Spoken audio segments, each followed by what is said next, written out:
This episode of The Adam Carolla Show is brought to you by Simply Safe. Thanks for tuning into The Adam Carolla Show. You can watch the full show on YouTube. Just search Adam Carolla Show and hit subscribe so you never miss an episode. You can also get the podcast wherever you like to listen. And for extra content, ad-free episodes, and more, you can head over to our Substack and sign up today. Pluto TV has thousands of free movies and TV shows. We're coming at you with everything we got!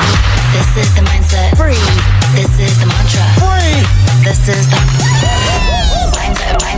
With movies like Pineapple Express, the entire Star Trek film franchise, and Gladiator, and TV shows like Survivor, SpongeBob SquarePants, The Fairly Odd Parents, and Ghosts, Pluto TV is always free. Huzzah! Pluto TV. Stream now, pay never. Yeah, get it on. Got to get it on. A choice, but to get on mandate. You get it on. Thanks for tuning in. Thanks for telling a friend. Comedian Crist is back in the studio. He's got dates all over the place. Very funny stand-up. He's got dates coming up in El Paso, Tucson, and Crist Comedy. It's CRIST comedy.com is where you go for all live dates. Good to see you again, John. Hey, get it on, brother. Honored to be back, bro. Yeah, I got stuff to talk about. That's what I was just asking you. With you? Yeah.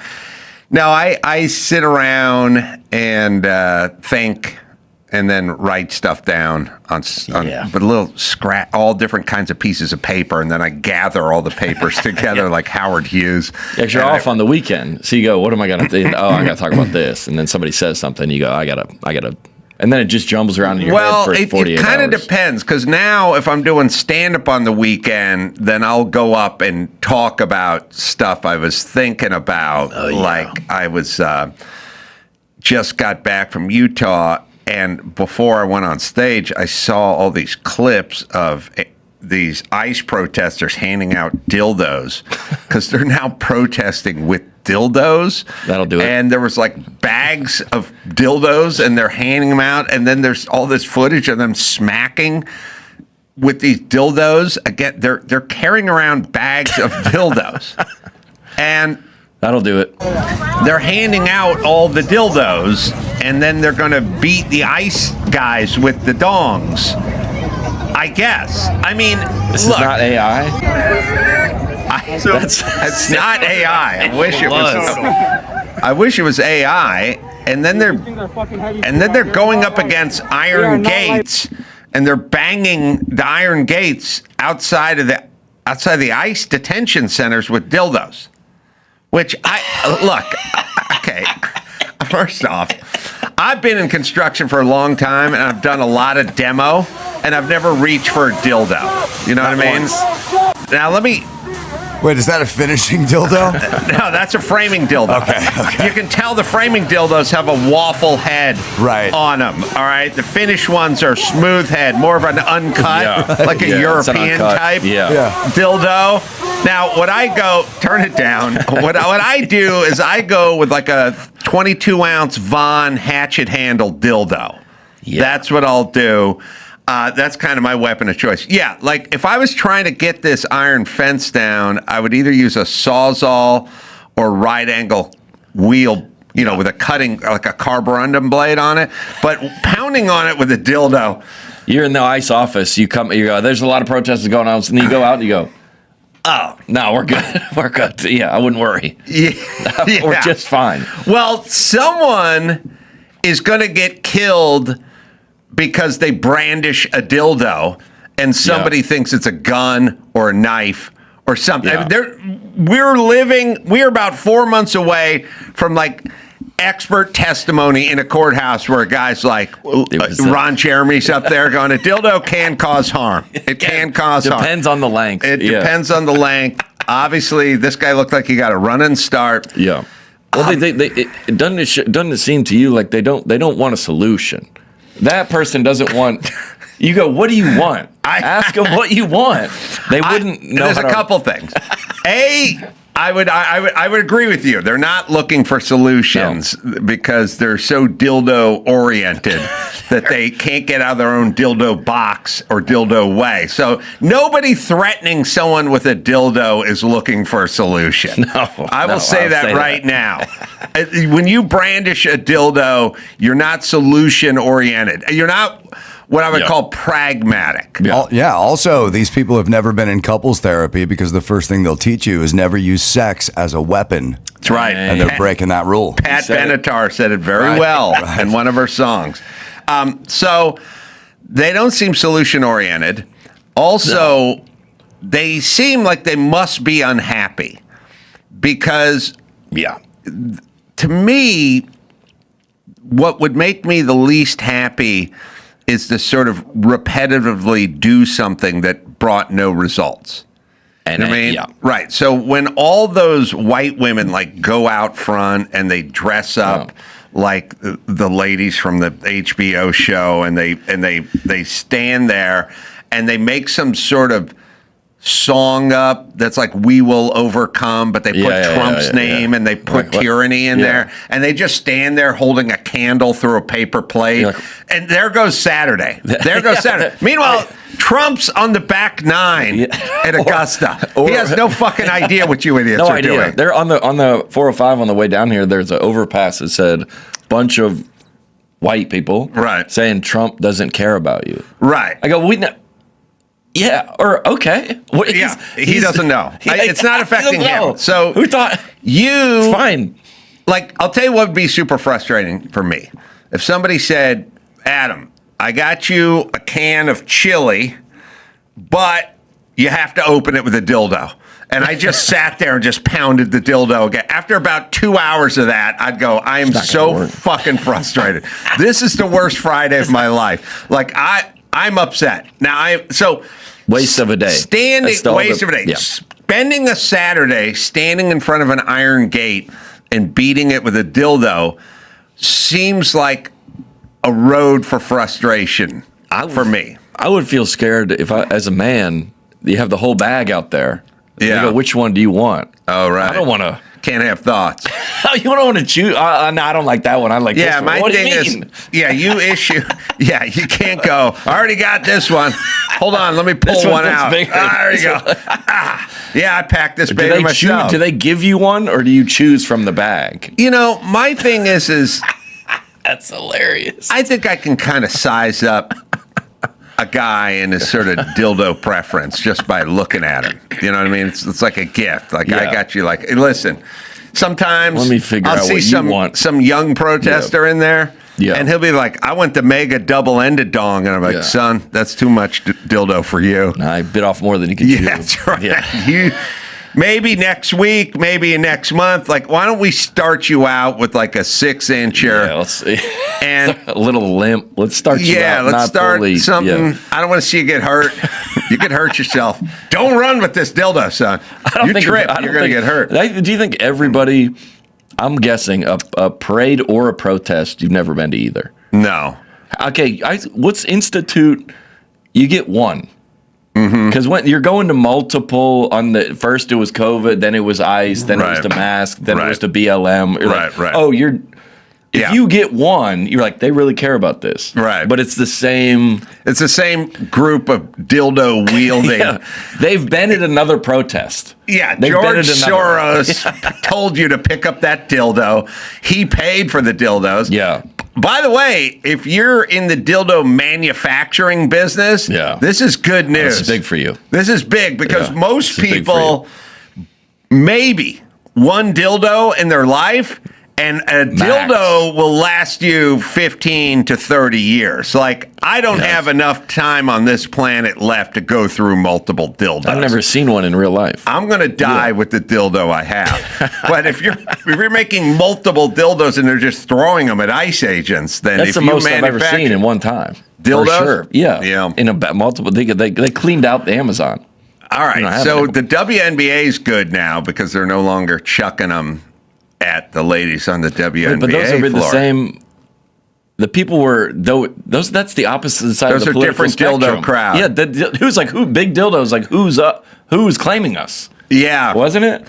Yeah, well, Big Dildo is in the business of selling dildos. Oh, they don't care. They don't care. Yeah, good point. I told this to Dr. Drew a million years ago when I was talking about Big Pharma and Oxycontin and all the pain pills. I'm like, look, people are taking 100 pills a day. They love it. And he's like, they don't like it. I go, why? If you're in the business of selling painkillers, they love it. And you get a bunch of junkies that are doing 50 a day versus me who takes 3 every 7 years when I get a root canal, well, then you're doing business. You're making, you're hiring. Big Pharma and Big Dildo are not so different. No. At all. No. They might have been in working with the WNBA. It might have produced that whole thing because I'll tell you what, nothing would make me watch the NBA more than knowing that at one point during the game, possibly, a dildo is going to hit the floor. Mm-hmm. Yeah, remember when Red Bull... Think of the betting markets. I've gotten their newsletter. They say it's about supply and demand. Cute, that's what they do. And I'm like, nice. Remember at the beginning when Red Bull came out? Red Bull came out, they would just like... I heard their market, they would just like put empty cans around. Right. And they were like, people must be... Yeah. There's more dildo discussion now in the past year than... There's a lot of talk. So maybe they are handing out these things. That's maybe what Red Bull did. Yeah. That's what Red Bull did. Everybody had a friend in college who was a Red Bull guy and just would give it away. Mm-hmm. Yeah, that's how it got the market. Maybe there was a meeting and they go, we have a lightsaber, we got a sword, we got and they all presented. What would be the when we're going out to protest? What's the weapon of choice? And he just had a good presentation.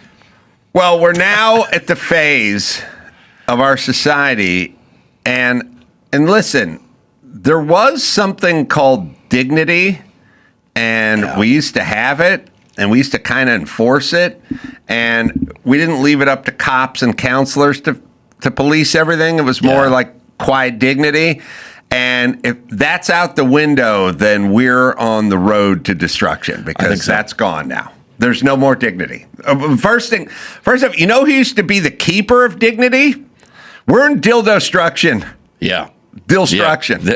All right. Deconstruction. I'll tell you who kept the torch for dignity and manners and everything. It was women. Yeah, women were like, you don't dress that way, you don't talk that way, and you don't act that way. And now women are at the tip of the dildo spear. Yeah, they switch. Beating on people in airplanes and airports, fighting with ICE. Like now women are doing the keepers of the young man. You're not going to leave the house dressed like that. You watch your tone. That's your grandmother. You don't speak to her. The keepers of dignity were women, and they're fucking gone now. Maybe we shamed 10 years ago the Karens too much. Mm-hmm. We may have overlooked them. They were the ones that like, hey, clean up after your dog. We're not having that muffler in the neighborhood. Right. And then they go, fine. Right. So we took the women who would run out after the dog took the Duke on the neighbor's lawn and yell, Excuse you, do you live here? March yourself back to your home. How would you like it if somebody defecated on... All right, and we told them all, we gave them a title. Shamed them all. Karen, we told them all to shut up. Yep. And now they shut up and we're running wild. And we're running... Dildos in the air. Nice. And we have to hire cops that aren't cops, that look like cops everywhere to kind of enforce it. Right. They're like not real cops. Not real cops. It's everywhere. Yeah. I live in Nashville on Broadway. Yeah. They're not cops. And what I don't like is they're all driving cars that sort of look like a cop car, but not really. But it's just enough to fuck you up if you've had a couple of beers and they pull up behind you. You're like, holy shit, I just ate this joint. And now this guy's making $19 an hour and has no license to be a cop. He'll tackle you. Do you ever, I have this conversation with my fiance all the time. Do you ever, in your day, get involved in anything? No. Never. I don't even honk when people cut me off anymore. I don't. I have so little interest in other people's stuff, and it's weird, because people could say all these assholes out there settling everyone's hash and telling them what to do, they're all narcissists, and I'm like, No, I think I'm the narcissist. You don't exist to me. You don't register to me. I don't want to waste 1 second of my time with you. That might be the way to do it. That's energy I'm not spending on me. Yeah. So I'm the narcissist. Possibly. Yeah. A guy sitting next to us at the coffee shop this morning was watching a YouTube video out loud. Right. Yeah. And I just go, yeah. Are we gonna? You sit with the other guy and you go, this. Yes. And I didn't do anything either. Yeah. Maybe I should. Is that what we're saying here? Or no. I never do. I have never told a neighbor to turn down a stereo. I've never. Muffler's too loud. Nothing. I hate the guys. I hate them on the inside. Yeah. Well, the guys who buy the motorcycles and take the baffles out and have the open exhaust and then fire it up, their hog. And the three-wheeled one. We have the three-wheeled ones. Oh, the one in the guys. back. What is slingshot? Oh, slingshot. Yeah. They got decorated with lights now. What is... All right, so... Black guys love the slingshot. It's weird. You know what else is weird? Black guys love the slingshot. They do. Whites never... We didn't adopt the slingshot. You know the thing about black guys? What's that? They go hog wild for the three-wheeler if the two wheels are in front. But if there's the three-wheeler where the two are in back, you'll never find a black guy. So it's like, hey, brothers, you like three wheels or not? And the answer is it depends where they are. Where the third wheel is. Where is the third wheel? Black guys are all over the slingshot. From next to that hog trike thing. That's all white dudes. Yeah, all white dudes with. By the way, when you go from the hog to the three-wheeler, you go from the two-wheeler Harley to the hog to the three-wheel trike one. That means the old ladies put some weight on. Yeah, because that's really just for her.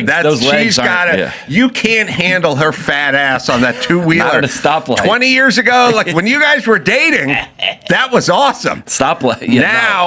The three-wheeler is to the wife.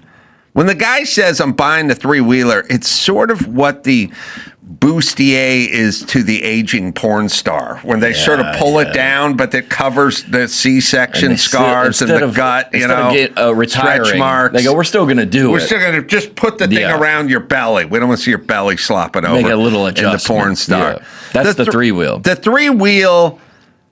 When I met you, I had two wheels, and we dated on two wheels, and then you had a couple of kids. Yeah. And we got a little bit older. There's no guy in his 30s on a three-wheel. No. They opened that Golden Corral up the street, and, honey, I'm stepping up to a three-wheeler. By the way, ladies, when your man says he's getting off the hog, the two-wheeler, because a three-wheel motorcycle, at this point, you might as well just get a Miata.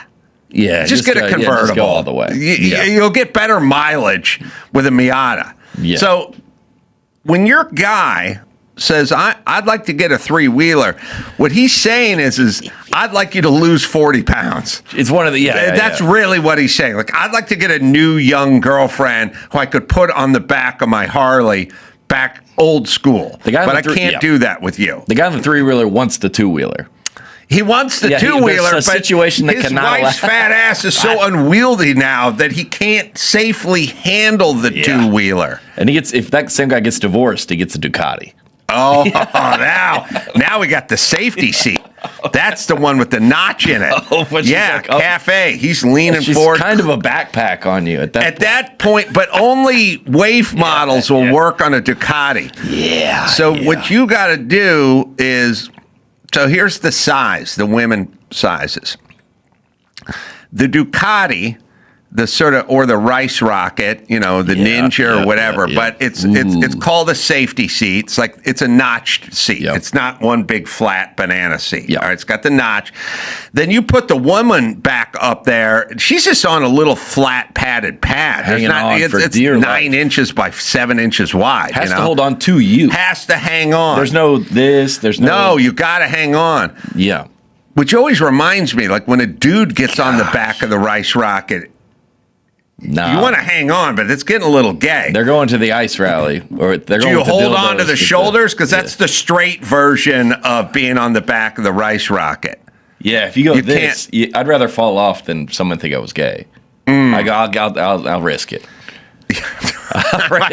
My buddy Ray fell off the back of a motorcycle because he was trying to light a cigarette, and the guy gassed it, and he just fell off the back. And he was barefoot, by the way. He was barefoot. Of course he was. Barefoot. All right, so let's go woman size here. Yeah. Okay. Well, the black guys like the bigger women. They like the bigger women. They can't do the Ducatis. No. They have their own bike. Let me explain everyone's bike. Okay? Okay. First things first. Black guys don't do the Ducatis. They do like the Yamaha, Kawasaki, Rice Rocket, but they do the extended swing arm.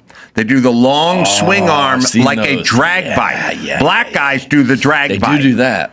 They do that. I don't. Now, look, you guys can go, fuck you, Carolla, you're racist. I go, look, there's lowriders, there's Porsches, there's different groups. There's the Rice, there's the Datsun guys. I know a guy that's black that has, not everybody. You don't know a black guy that's got a Ducati. You know a black guy that's got the extended swing arm. Yeah. Oh. All right, hold on. All right, but so here's my point. See it. Black guys got their own bikes. Yeah. That is the Japanese. They especially like one, I don't know, I think it's a Kawasaki or maybe a Yamaha, but it's got a full big fairing, it's all big fairinged out, and then the long swing arm. Yeah. That's a drag bike. Okay. Then the white guys got the Harleys and the Ducatis. They got a little range. The Euro guys got the Ducati stuff. Ducati. Mexicans have mini bikes. They like buzzing by. Yeah. No, literally mini bikes. Like their whole in LA. There's whole Mexican like a mini bike. A dirt bike. Mini bike. A dirt bike. Okay, I can't believe I have to tell you this. No, I know what a mini bike is. I know what a mini bike is. Well, you said dirt bike 3 times. Like a dirt bike, but yeah. No, not like a dirt bike. Okay. Dirt bike is a Honda XR75, a Trail 50, a Yamaha YZ80. Those are mini dirt bikes. A mini bike is a Briggs & Stratton lawnmower engine. That's a mini bike. Yeah. Looks like a motorcycle. We're not looking at pictures of mini bikes if that's what you're trying to put forward here. But Mexicans have whole mini bike gangs out here. So those are the scariest ones. Mexicans got the mini bikes. Blacks got the Rice Rockets with the extended swing arms. Whites, we're more rangy. Like I said, we got the Hawks, we got the Ducatis. We don't have the slingshot. The Polaris stuff or the Can-Am stuff, that's all brothers. Yeah, we don't do that. But we do the two. Who does the arms up? Oh, ape hangers? Who do those? That's white guy. That's white guy. There's a Mexican version of the ape hanger. Now, the full Easy Rider chopper,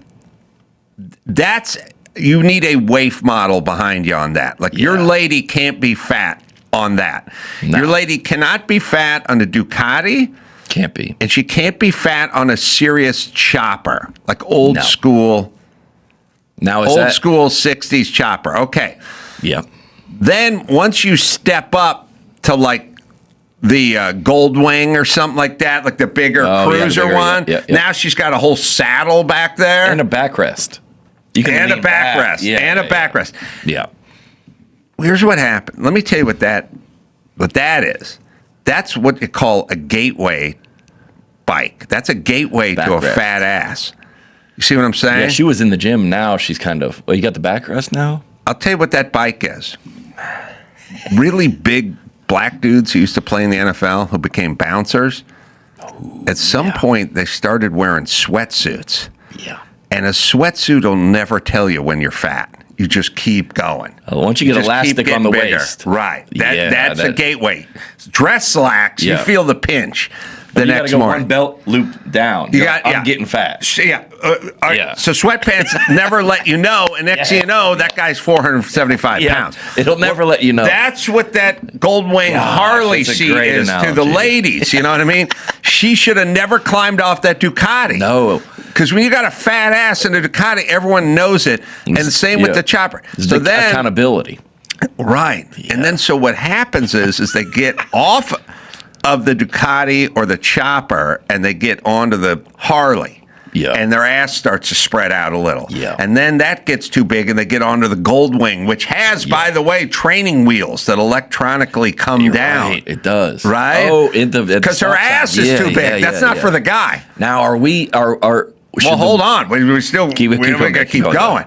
Then at some point after the third kid, the guy comes in, head down, and says, I think I'm going to trade in the gold wing for a three-wheeler.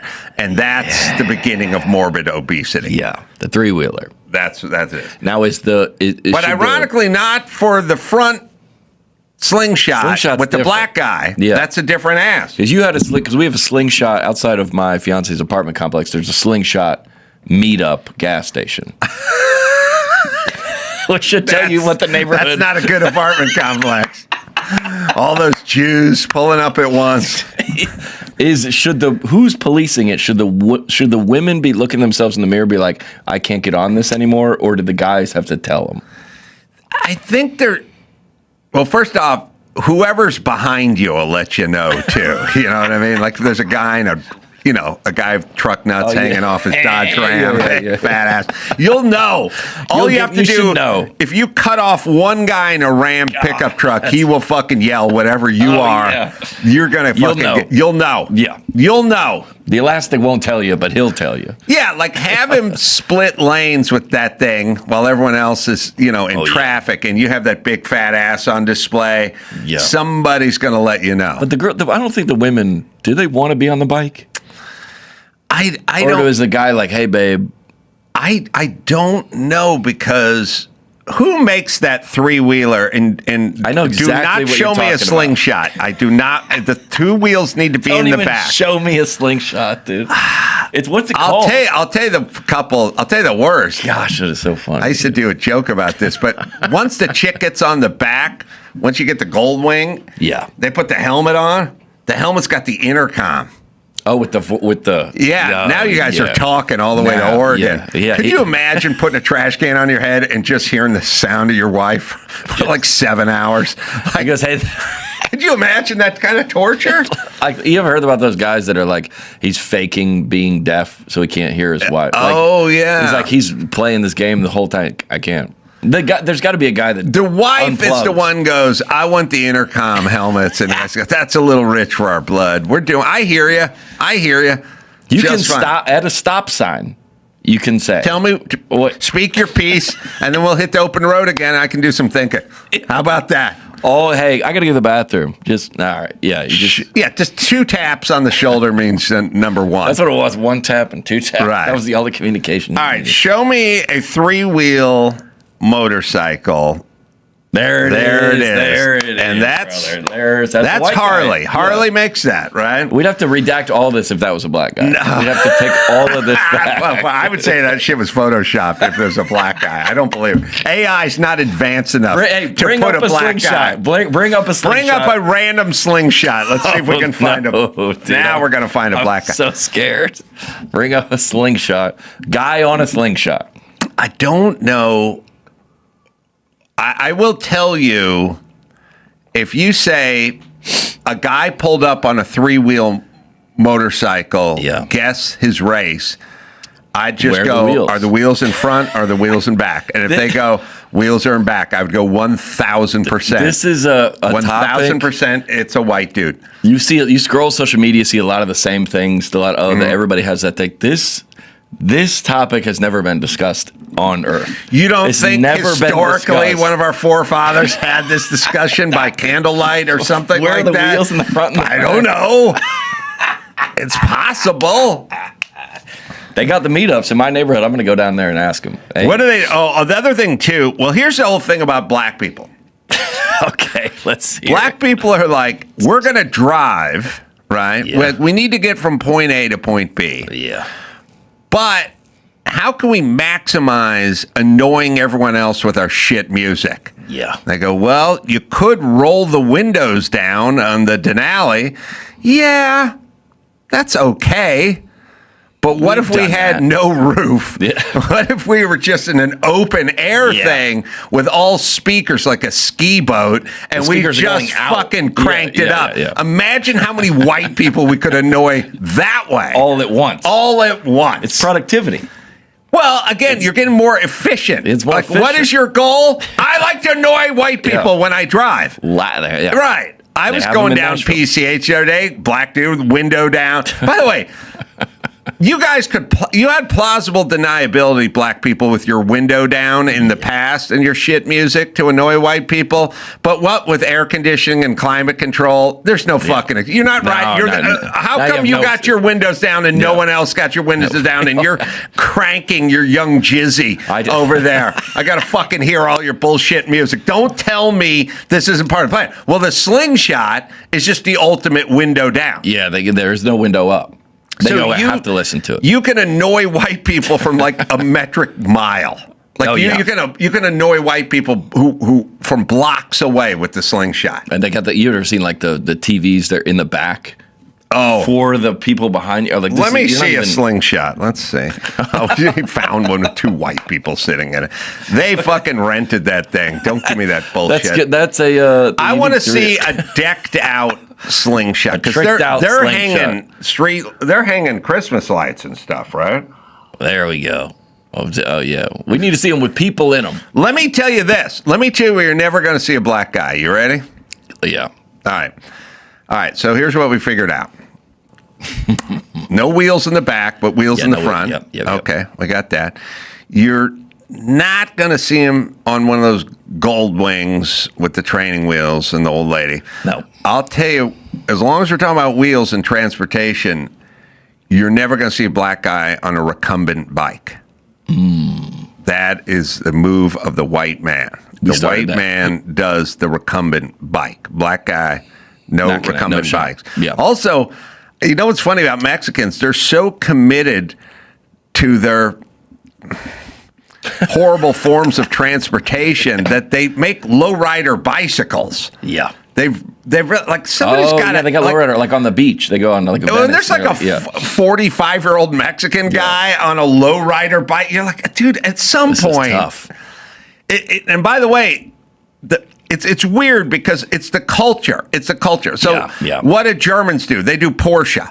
Yeah. And then what do they do when they modify Porsche? They're like, well, let's do a water-to-air intercooler so we can get more boost out of those turbos. And what do the Mexicans do? They take an Impala and they make it slower. Yeah. Like they're like, how do we slow a car down? With a hood ornament.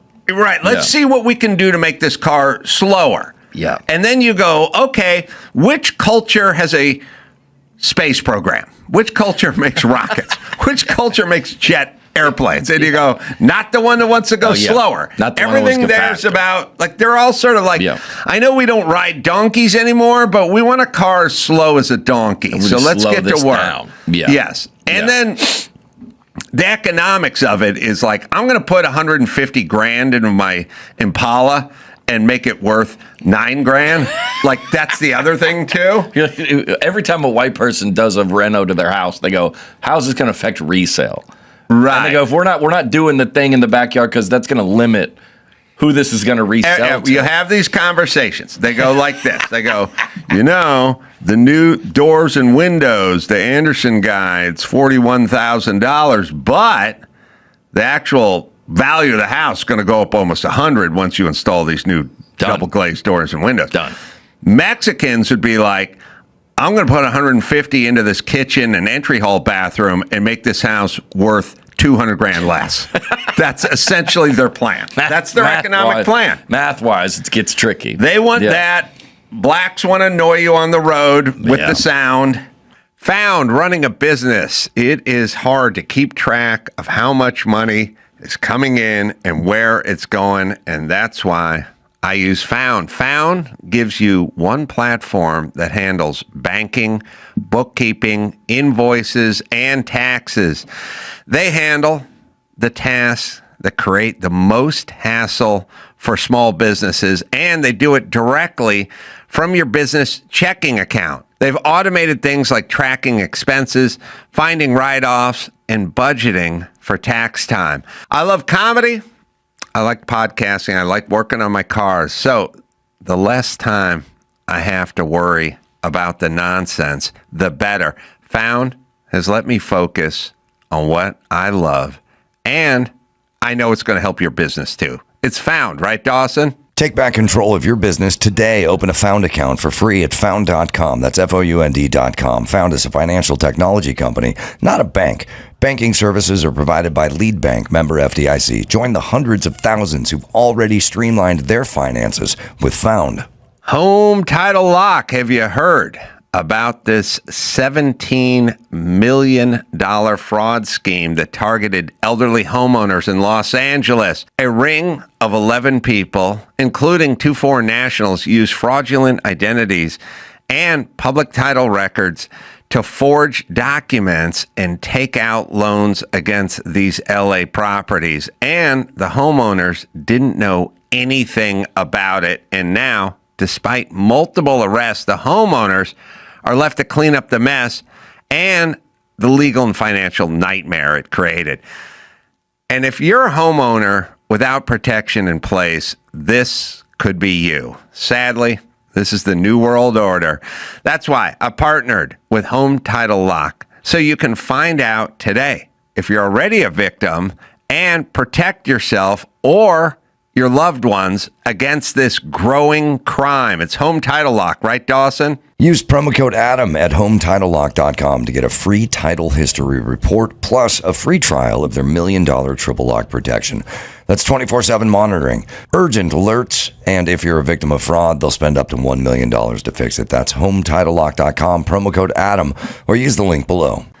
So there's a meetup of the Slingshots. Yeah. By your girlfriend's, my fiance's apartment. It's at a gas station. And what time do they meet up? It's after Nashville. You know Nashville down with the Broadway and all this stuff. It's like 6 blocks from Broadway. So it's all the tourists down there. They just go meet up. Hey, you got you do the lights on the wheels? Oh yeah, and they look at each other's and then they go. At some point, there must be a leader. Time to go, boys. Let's go. And they go down and up and down Broadway. Up and down Broadway. Yeah. Are they loud? Are they very loud? They're doing pipe work, loud. So they're putting pipes on there. Yes, yeah, and the music. Oh, the music's loud, and it's very, it's like with somebody with the full sleeve of tattoos. They want you to be like, well, how would it go over? Yeah. Like, what if I just got my slingshot, went into a black neighborhood and started cranking Garth Brooks and just drove back and forth for a while? How long would it take before I was pulled off of that slingshot and beaten to death? Yeah. If you go into the neighborhood playing the music, because I got in trouble, but I said, "Hey, brother," and this is somebody with a loud exhaust. This was a white guy, a loud exhaust, and I go, we're sitting out at an outdoor patio. Everybody's downtown, heavily trafficked area. And he backs in because he has to back into the spot. Yeah, and I go, where I'm walking past, and I just go, "Hey, brother, nobody likes this." Yes. And I'm not going to escalate it into the point of anything physical. Is he a Harley guy or a Rice Rocket guy? Because there's 2 pipes. Yeah. Dawson, we were asking for a picture of a slingshot that's all decked out a while back, but I don't see. I'm not sure if we have it. Dawson, in my first book, I think in 50 Years We'll All Be Chicks, but it could have been my second book, I did a whole thing on the Harley guy with the no baffles in the pipes. It's there. And we've done it. We've read it before. It's somewhere. I'll try to find it. See if we can find it. It could be my first book. Maybe I said. All right, forget sling. If you have a picture of the buffed out slingshot, or if you're listening, you Google it. You just Google it yourself. You know what we're talking about. But I guess we're not looking for that. All right, so we'll find that. I will. Still looking. I thought the internet's weird to me. Why doesn't the internet have like 500,000 of those? We know what they want, and we're not showing it. Not going to give it up. All right, so forget that because I don't really need it. But it's the Polaris or the Can-Am or whatever the 3-wheeler is. That's all. I say with all this stuff, I used to in my show. There we go. Yeah, that's one of them right there. Right. There's the guy that's tricking out the can. He's. I can't imagine a big return on investment on you putting $8,000 worth of Christmas lights on your Can-Am and wrapping it in chrome and whatever. The market is shrinking for the ROI on that.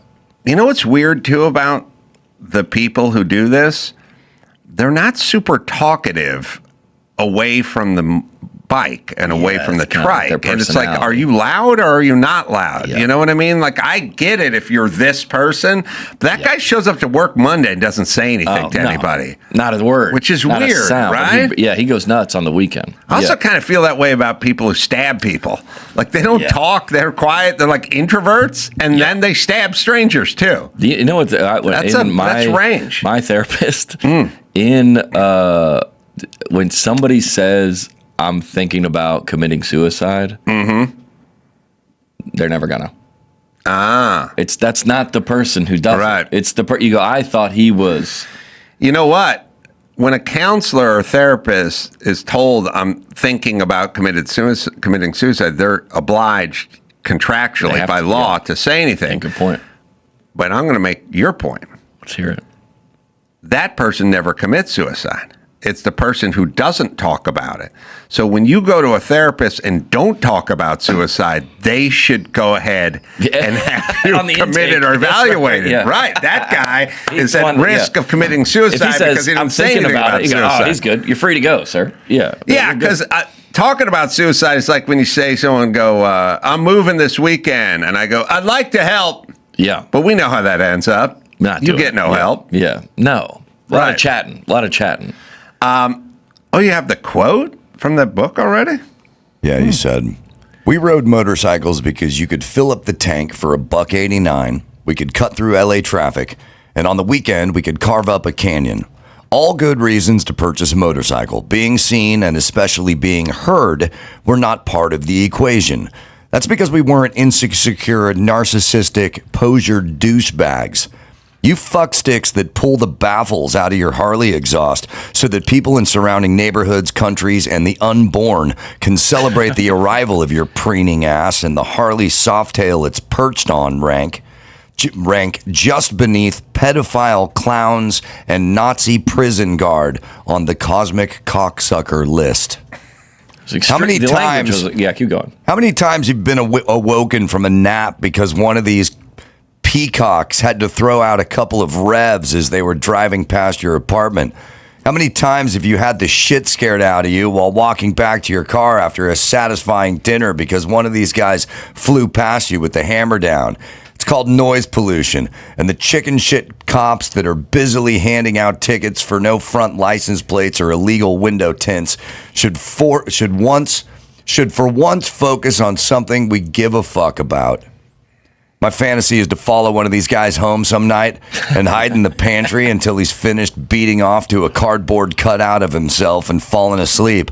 Then I would sneak into his house, past the lucite box housing the cheap vinyl boxing glove that may or may not have been signed by Muhammad Ali, past the Harley Davidson and Marlboro Man poster, stand at the foot of his bed, and fire off one of those air horns they use to start boat regattas. When he'd popped up, I'd yell, "How does it feel, bitch?" Jeez, there you go. I burned a lot of calories complaining about shit, man. I felt that. That was 300 pages of that. That was a page. That was half a page. I had to do another 299. Very explicit of language. That. Yeah. No one disagrees with that, by the way. That's the thing. No one disagrees with that. Well, I'll tell you, it's funny. I was doing my vlog, and I was out at Home Depot, and I've been traveling around, and lots of people have been watching the vlog and listening to the podcast and stuff like that. So it's very nice you come up and say, hey, so I see your stuff at Home Depot or your Palisades Fire stuff. I really appreciate everyone checking those out. We just do them for free and throw them up there. But I did a joke about merchandise. And I'll show you what I did, and then I can show you the comments of people who are angered by it. Okay. Because I love it when someone doesn't get a joke. Yeah. Not everybody, but you want a handful. You want a handful. Yeah, not everybody. Yeah. All right, so here's what I said. I went to the Home Depot, and here's what happened. I got to say, this kind of commercialism kind of rubs me the wrong way. So let me get this straight, Milwaukee. I'm supposed to pay you $29. Right, pause it there. So I'm standing in front of a rack of Milwaukee hats, Milwaukee branded T-shirts, and I'll just say Milwaukee on them. All right, so I go back 10 seconds there. Good. you $29 so I can walk around and advertise your brand. I pay you. So here's how Milwaukee thinks. Milwaukee's like, pay me and then walk around and advertise us for free. Sounds a little backwards to me. By the way, our merch store is now open if people want to get an Adam Carolla shirt or something like that, just to try to show your pride. And they're under $30, not much, but it just kind of popped in my head. Yeah, the merch store is back up and running now, so it's online, so check it out. All right, so people were offended by that because of the hypocrisy about me selling. I got to read. I just don't grab the 5 best comments. Also, that people have time to watch and comment. I can't read it from here, but Dawson could probably read it. He just had a bite of a burrito, I guess. Now we're putting it in a place where I can see it. There it is. I just can't read it from here. So I should pay you to advertise for you? Yeah. All right. Sorry. I have no idea what this is. All right. You can either make it bigger on my screen or Dawson can. You read it then, John. Subsidizing a company's marketing budget? No. And some guy says, oh, come on, man. You started to sound a little too like you know what this stuff is. Still like some you work, but I'm still just telling you anyway. Give me a shirt for free so I can advertise for your show. They sell clothes, hats, and names on it, then write it off as advertising costs to pure profit. Yeah, they're not understanding what's happening. Yeah, I guess. I heard there's a bunch of angry ones, but I guess we pulled ones that are more confusing than angry. But okay. All right, that didn't work as well as I would have liked. But next time we'll get better clips. Dawson's confused. All right, so I don't know what Bub Rub from Oakland is. Oh, I know what that is. You do know that one. That is. Yeah, it's one of the most iconic, the first YouTube videos of all time. Oh, that one. This one is iconic. Let's play it. This is the first time I saw YouTube. Go ahead. Residents have been told this noise is perfectly legal, so tomorrow they hope to start the process to change the law. The whistles go woo! Anybody that has it in their neighborhood is going to be totally driven crazy. It sounds like what? When you want to woo woo, it's that woo woo. You know what I'm saying? Then you got the flows. They didn't trip out the flow masters. That decoration, man. It's just for decoration. That's it. And that's all, man. We do it for decoration. You have it on your car? Yeah, I got it on my car.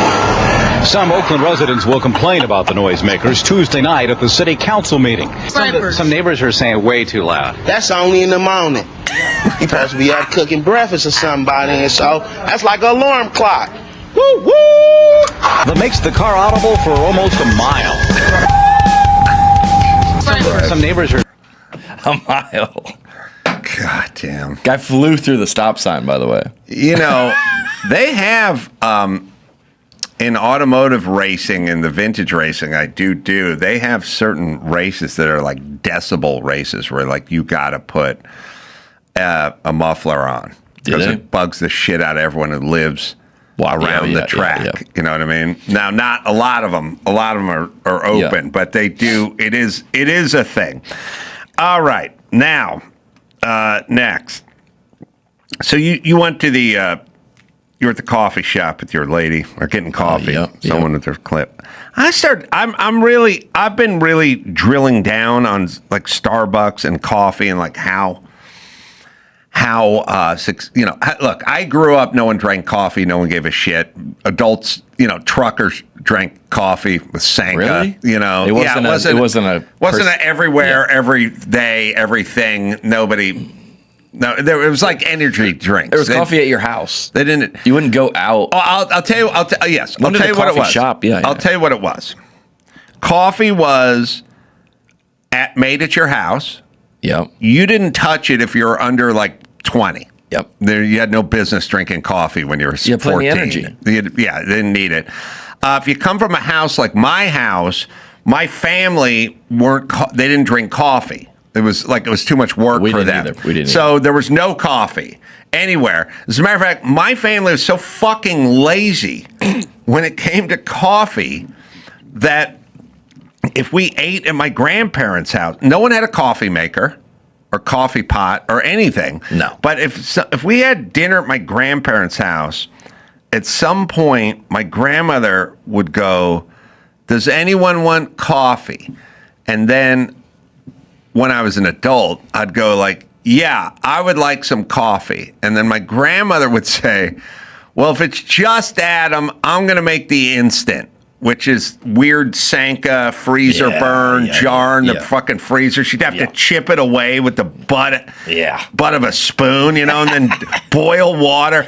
And then, so what I would do is she'd go, I won't make a pot of coffee if just Adam wants it. And then I'd kick my stepdad in the shin and I'd go, order some coffee. Just order some. Get some coffee. So get something fresh. Just get some fucking coffee. By the way, effort-wise, I make a pot of coffee every morning. I get up, I make a pot of coffee. I just make it alone. I'm not throwing a dinner party. There's nothing. There's just me. I make coffee. My grandmother had to go to the freezer, get the fucking Sanka out, bust it up. It was all frozen rock. Bust it up, boil water on a kettle. With a whoo. Yeah, with a whoo. Yeah, one of those mufflers. With a whoo. With the whistle tips. Wait, get the fucking paper filter. Yeah. No filter. No instant. Boil it, pour it into a mug, and then stir in this Sanka bullshit, like this instant stuff. It'd be literally, you'd have a grainy mustache after you took a sip of it. There'd be a bunch of shit. There'd be like shit. And that's just the coffee. No cream, no sugar. No. I'm like, is that less effort than just making a pot of coffee and walking away? No, it's not. But your family was notoriously cheap. She was trying to save 5 scoops. Yeah, 5 cents maybe. Yeah. No, I know. But also, we're also insanely downtrodden. Yeah. So we're all need to be punished with everything. Everything's got to be shit all the time. Just to feel it. Right. So, so there was. But Starbucks, wildly popular. And these places are wildly popular. And I'm starting to put some stuff together. I'm thinking about it. It's a correlation. Okay. I go in, and I had the same thing all day, every day. I go, just give me a black coffee, medium size, and I'll put some cream in it. Okay, I'm in and out. Easy, no problem. Women go in there and they go, I need, first off, a lot of questions. Now, women love it. Women love it. You know what women like? They like ordering around other women. Yeah, saying it out loud. Think about this. Guy gets married, puts a tuxedo on. Women, who invented the train on a dress? Not a guy. Yeah, that's women with other women walking behind them, holding it for them. You know what I mean? No guy. Yeah. So they go there, and they I'll tell you what women love. They like ordering around other women, and they like mild disappointment. So they go up and they go, do you have oat milk? And they go, we just have coconut milk. And they go, so no oat milk. All right, that's number one. They love it. They're already at a negative -1. Now they're going to put the bitch to her paces, right? They go, could I get no oat milk? No. And they like also ancillary discussion, too. It's not. The Starbucks in Riverside does have oat. Yeah. Okay, we're not there. Okay, Just fucking order your shit. Yeah. Okay. All right, we don't need a dissertation on the potential of oat milk. So you have coconut milk. Give me a coconut milk latte. Yeah. Not too hot. Light foam. So what they're doing is they're just telling another bitch what to do. Some stuff. Right. My thing is I don't want to tell her what to do, so I just go medium coffee, whatever you got. I'm good. Right, I'm out of here. So I'm going to tell you a bunch of shit. They like that. Yeah. Next thing you got working, it's something they charge $13 for that's worth 80 cents. Women love that. They love like a $5,000 handbag that's got $9 worth of leather in it. You get one from Walmart. Check that box. Check that box. Vastly overpaying for something because they think it's worth more, but it's not. Okay, so they got ordering people around. Yep. Then at the end, you always get more disappointment. They take the sip off the latte and they go, not as good as the coffee bean and tea leaf latte. There's always a little letdown. There's a little letdown, and now you've checked every box. And next thing you know, these places are opening up all over the place. And then there's it's mostly women in there. And they've gotten women to drink the coffee. The coffee used to be the diner. The long haul trucker would pull in. Max. Then he'd get a warm up, and they'd go. You want to warm up, Max? I got to get back on the road. Yeah. Back on the road, and then put some in the thermos, and they would leave. And that's who drank coffee. That's it. women weren't big, and young women not a thing. Now I need it. I need coffee. Ubiquitous. Do you think there's a correlation between the more uniqueness of your coffee order, the lack of productivity going on in the day? Like you go black coffee, I got 2 pods. I got a meet and greet. There's 2 things. There's 2 things. One is you gotta, just like the guy took the baffles out of the Harley, you need some fucking situational awareness. Yeah. You know, there's 7 people behind you. Yeah.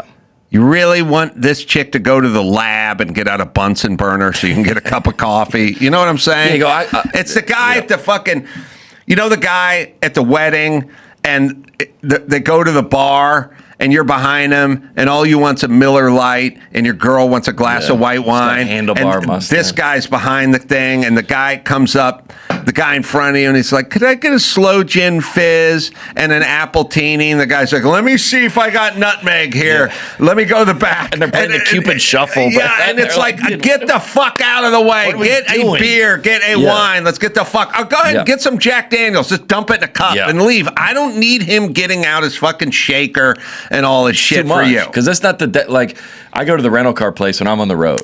Right. And I'm like, hey, we don't have, I go, yep, my rental car is not the destination. Whatever you got.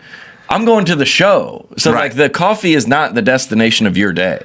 It is for somebody. I think a lot of people like the tailor-made specific stuff makes them feel special. Yeah. Right? Because anyone can just order a medium coffee. We'll do it your way. We'll do it your way. But there's got to be, there's the ordering. I'm telling you, they love ordering the bitches around, and they love the mild disappointment when they don't, because inevitably they're going to come up short. They're going to come up short. Yeah. You got the oat milk. You got oat milk, and then you have coconut milk. Do you have gerbil milk? No. Yeah. And leave room in it. Leave room for gerbil milk. Yeah. Like then they ordered it around, and at some point they're always disappointed. Yeah. I'm never disappointed because I just order a coffee. Yeah. And then it tastes like coffee. And I'm going to do another thing. I'm going to do something. Yeah. I don't want to be here and watch you experiment. It's like the slingshot. You're like, well, I'm going to the dinner. Right. My route and what's going on in the car is not. This is serving the greater purpose. This isn't it. I would like to get there as quickly as I can. And efficiently. Are they 2-seaters? The slingshots are 2-seaters. The slingshots are 2. There is a Can-Am one where you sit upright like a motorcycle. Like a jet ski, kind of. Yeah, right. That's right. That is right. We keep coming back to the slingshots.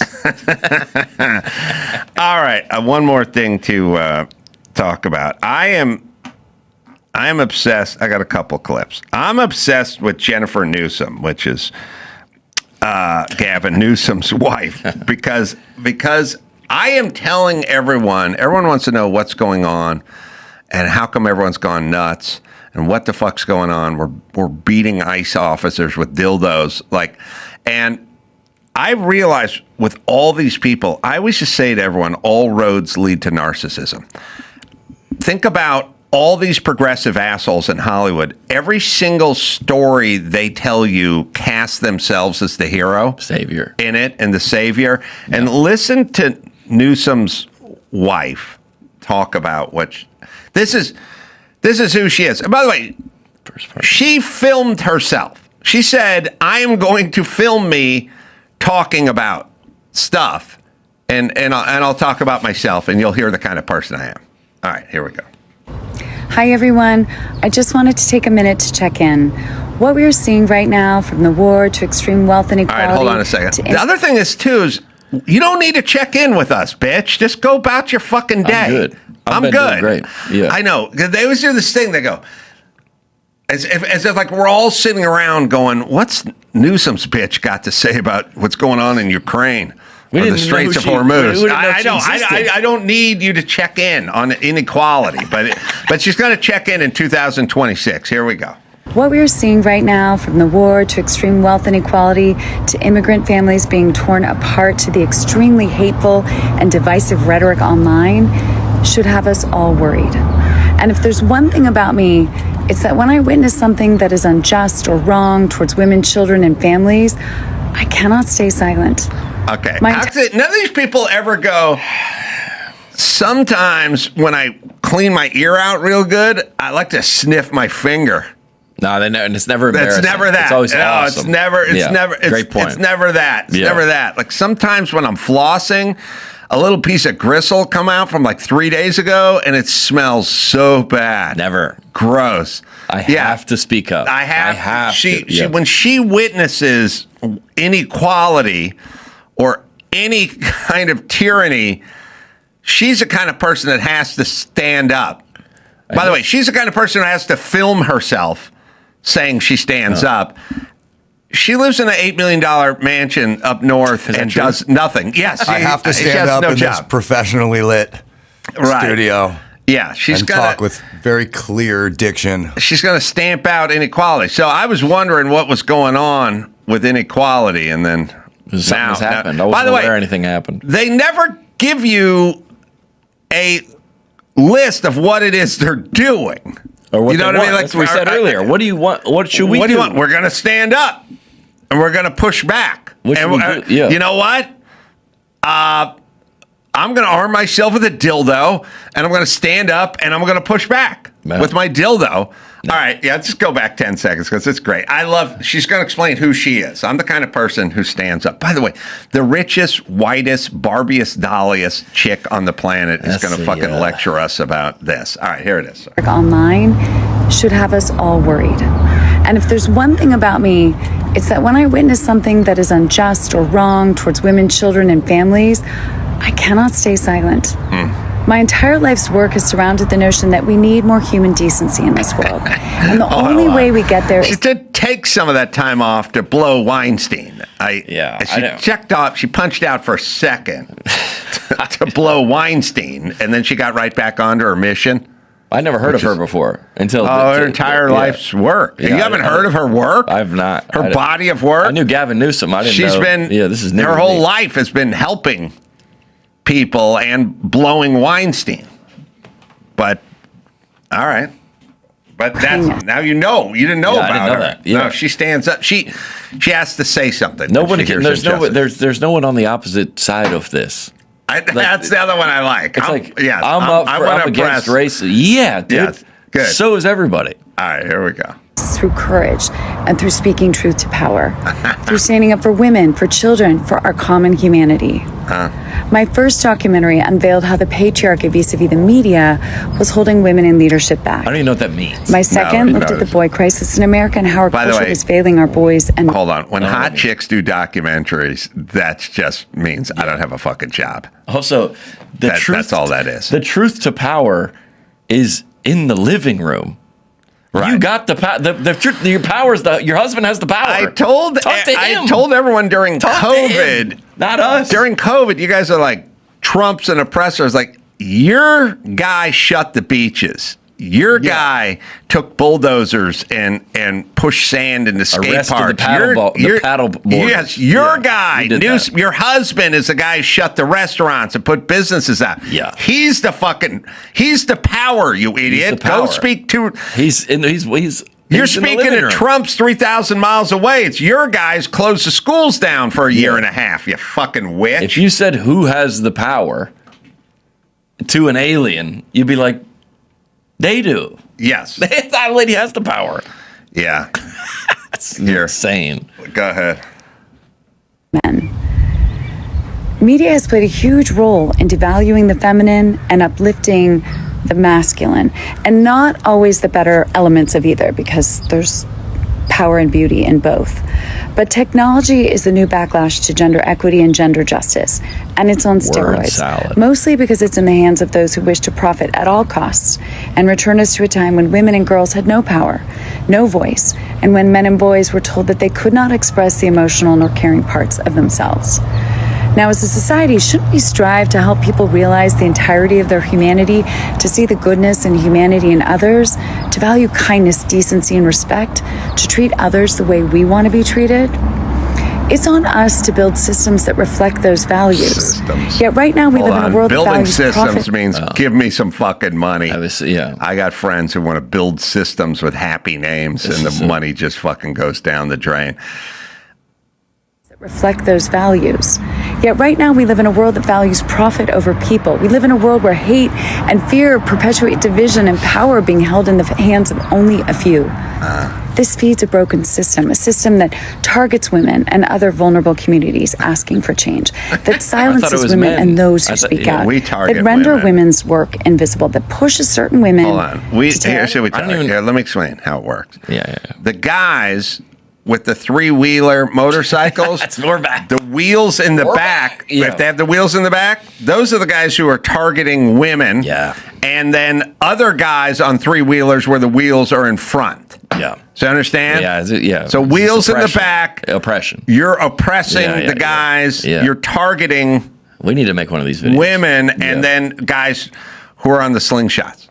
Okay?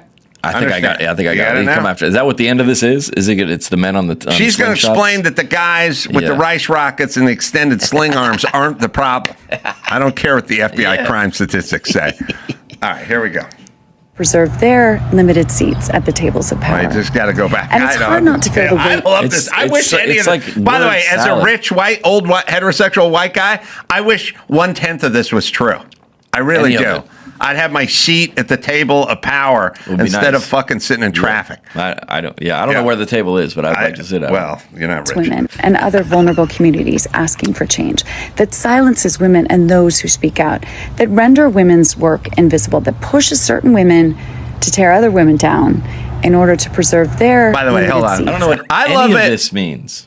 Women hate each other. Yeah. But I do love when women go at each other. It's only because the guy in the Harley with the wheels in the back got her to go do it. He only got, she didn't want to do it. But I made her do it. I made her do it. And those guys on the slingshots are shooting each other. Yeah. That's us, too. Yeah. All right, keep going. It's great. The tables of power. The tables of And it's power. hard not to feel the weight of all of that right now, because the more that hate is perpetuated, the more divided that we become as a society. Now, as a mom, I cannot let this be the norm. I cannot have this be the culture that my children inherit. No. Hey, bitch, do something then. Would you Our already? children deserve better. We all deserve better. Everyone deserves. We cannot let anyone silence on. our voice. How much better does she deserve? Like, she doesn't fucking work. She's rich. Don't say she we. lives in Napa. Yeah. You know what I mean? She doesn't fucking do anything all Say day. they. She shits out a doc and it goes right into Sundance because of her politics. So, how much better does she really deserve? I think she's set, right? Doing that mental gymnastics to be the victim is impressive. Well, she's a woman, and she's especially worried about her kids, who are going to grow up even richer than their parents did. He's just Nancy fine. Pelosi's the rant. All right, just play it out. Sorry. It's great. Our children deserve better. We all deserve better. Everybody. We cannot let anyone silence our voices of progress. There is too much at stake. So please, if you take anything from this, know that you are not alone if you're feeling such sadness for our online world and culture right now. That using your voice to uplift others and create a healthier culture is a must. That engaging in cruel and demeaning and unkind rhetoric online is extremely harmful. That people who do so should not be empowered. Let's lean on each other to build a healthier culture, both online and off, that truly reflects the values that we want to create for the world that we all want to live in. One full of kindness and good, not hatred and division. Sending gratitude and love to all of the kind souls in the world. Let's get a message. Let's get a message to her saying, I saw the video. I really dug it. I didn't have the sound up, but I did beat off to it. I mean, you could sound on or off. It's still the same, right? Same. You ever heard of a guy named Luke Cornett? No. Luke Cornett plays for the Spurs. He's a Christian. He's a Catholic. So the Atlanta Hawks had a promotional night associated with the Magic City, the strip club in Atlanta. Right. Saw that. Yeah, Luke Cornett, a conservative, he goes, I don't agree with this. The NFL is family friendly. I don't believe they should endorse this. NBA or NFL? NBA, sorry. Yes. And he was asking for the NFL to remove their endorsement of the night. Wait, NBA? The NBA. Sorry. Yeah. This is sorry, going to be a hard story. Yeah. All he was saying, I don't agree with this. This is what I want. Right. This is what I think. And the online community moved, and the NBA got rid of it. Right. What I'm saying is he's asking for, so if we're like, hey, we want security in our neighborhood, we want more efficient, like, what are the dildo people, I'll tell you what they want. They want to be agitated. That's what they want. Attention. And they what? I don't like what. Tell us. There was. I knew there was going to be no solution at the end of that. No, there never is. No, but you can't solve. Look, if your job is picking up garbage at the park, you don't want to solve the problem of litter at the park. All right, John. I'll give you a plug. We'll take a break. We'll bring Rudy in here. I'll give you all the dates and everything at the end of the show. John Crist, thanks for coming in, my friend. Good to be back, brother. O'Reilly Auto Parts, yeah. Love me some O'Reilly. What do? They keep your car on the road and they keep it running. And most car stuff I can figure out, but if I'm ever stumped, I always go to O'Reilly. That's my first call. They've got thousands of parts in stock, either in store or online, so you never have to worry if you're in a jam. They'll also test your battery for free, and if it needs to be replaced, they'll help you find the right one. Whether you're a car aficionado or an auto novice, they'll see, and you'll see, the employees at O'Reilly Auto Parts are helpful and they are friendly. They held the door for me last time I was at the one in Glendale. O'Reilly is your one-stop shop for all things auto, especially if you're a do-it-yourselfer. It's O'Reilly, right, Dawson? Stop by O'Reilly Auto Parts today or visit us at O'ReillyAuto.com/Adam. That's O'ReillyAuto.com/Adam. Simply Safe. Traditional home security has expensive monthly fees, multi-year contracts, and confusing hardware. That's why I use Simply Safe instead. Always have. You can customize the system on their website and have it all in your house in days. It's not just cameras. It's an entire ecosystem of sensors that all work together like a beautiful security ballet. No lock-ins, no hidden cancellation fees. Simply Safe earns your business by keeping you safe, not trapping you in a contract. Good people, good business. Started years ago, always been a sponsor and growing every day because they deliver. And they were named America's Best Customer Service by Newsweek. It's Simply Safe. 2 eyes. Simply Safe. Right, Dawson? We want you to experience the same peace of mind we do, which is why we've partnered with Simply Safe to offer an exclusive discount to our listeners. Right now, you can get 50% off your new system by visiting simplysafe.com/Adam. That's half off at simplysafe.com/Adam. There's no safe like Simply Safe. It's time to check Adam's voicemail. Hey Adam, Tim from Arizona. I was watching Jeopardy last night and your picture came up on the screen. It was some category about left-handed people, I don't know. But you really made the big time when you're an answer on Jeopardy. Get it on. You can leave us a message at 888-634-1744. Wow. Yeah. Yeah, you and Ned Flanders. That's awesome. Me and Ned Flanders. It's awesome until they have no idea who you are. Yeah, and then of course. Then it gets embarrassing. Yeah, they're like, they name off 3 other people that definitely aren't you. Who got the answer? Well, actually, let me rephrase that. What number were you? Like, so they say suspected of left-handedness. Were you the $1,000 question? Were you the $1,200? I don't. I believe it was the $2,000. Ooh, that's the problem. You do like the Masked Singer, and they go, he hosted the Man Show. Doug Stanhope? No, I'm out of ideas. And then you go, oh, now I feel bad. Here is your Jeopardy answer. You have the answer. This man of many media, including TV's To Catch a Contractor, confesses when he talks about having to use a right-handed saw. So all they gave you, and that was pretty much the response. Yeah. That was what happened in Jeopardy. They didn't know? Bullshit, really? Well, all they said was catch a contractor, right? Yeah. They had no other shows. Correct. So you would only get, all you would get if you were in the clue department. And by the way, my mom wouldn't have gotten this. Yeah. No way. No. But if you said, I'm sorry. If you said, read it one more time because it's pretty limiting.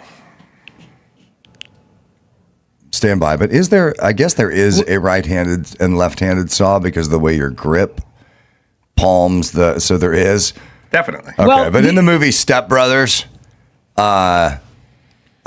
he says, there's a chip in my left drumstick. There's no such thing as a left drumstick. Yeah. Right. Well, not to shit on the conversation a little bit, but you were the $2,000 question, which means that they definitely make it a little bit harder. So they probably didn't take. $2,000. They didn't make. Yeah. Okay. Yeah, so it's got to be a little harder. Yeah, it's tough because you would have to know the show Catch a Contractor, because if you didn't, then you wouldn't. And could also be Skip Bedell, who's in Catch a Contractor as well. So this is but if you said Man Show, Love Line, Catch a Contractor, then you could get the question. But it is very common knowledge that Skip is right-handed. Everybody knows he's right-handed.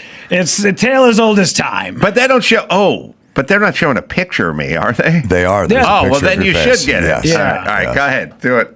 We'll see what happens. Sorry. This man of many media, including TV's To Catch a Contractor, confesses when he talks about having to use a right-handed saw. Who is Bob Vila? All right. So it's all. Who's Norm Abrams? Skip it out. Skip Abrams? I've invented a hybrid of guys who work on houses on TV.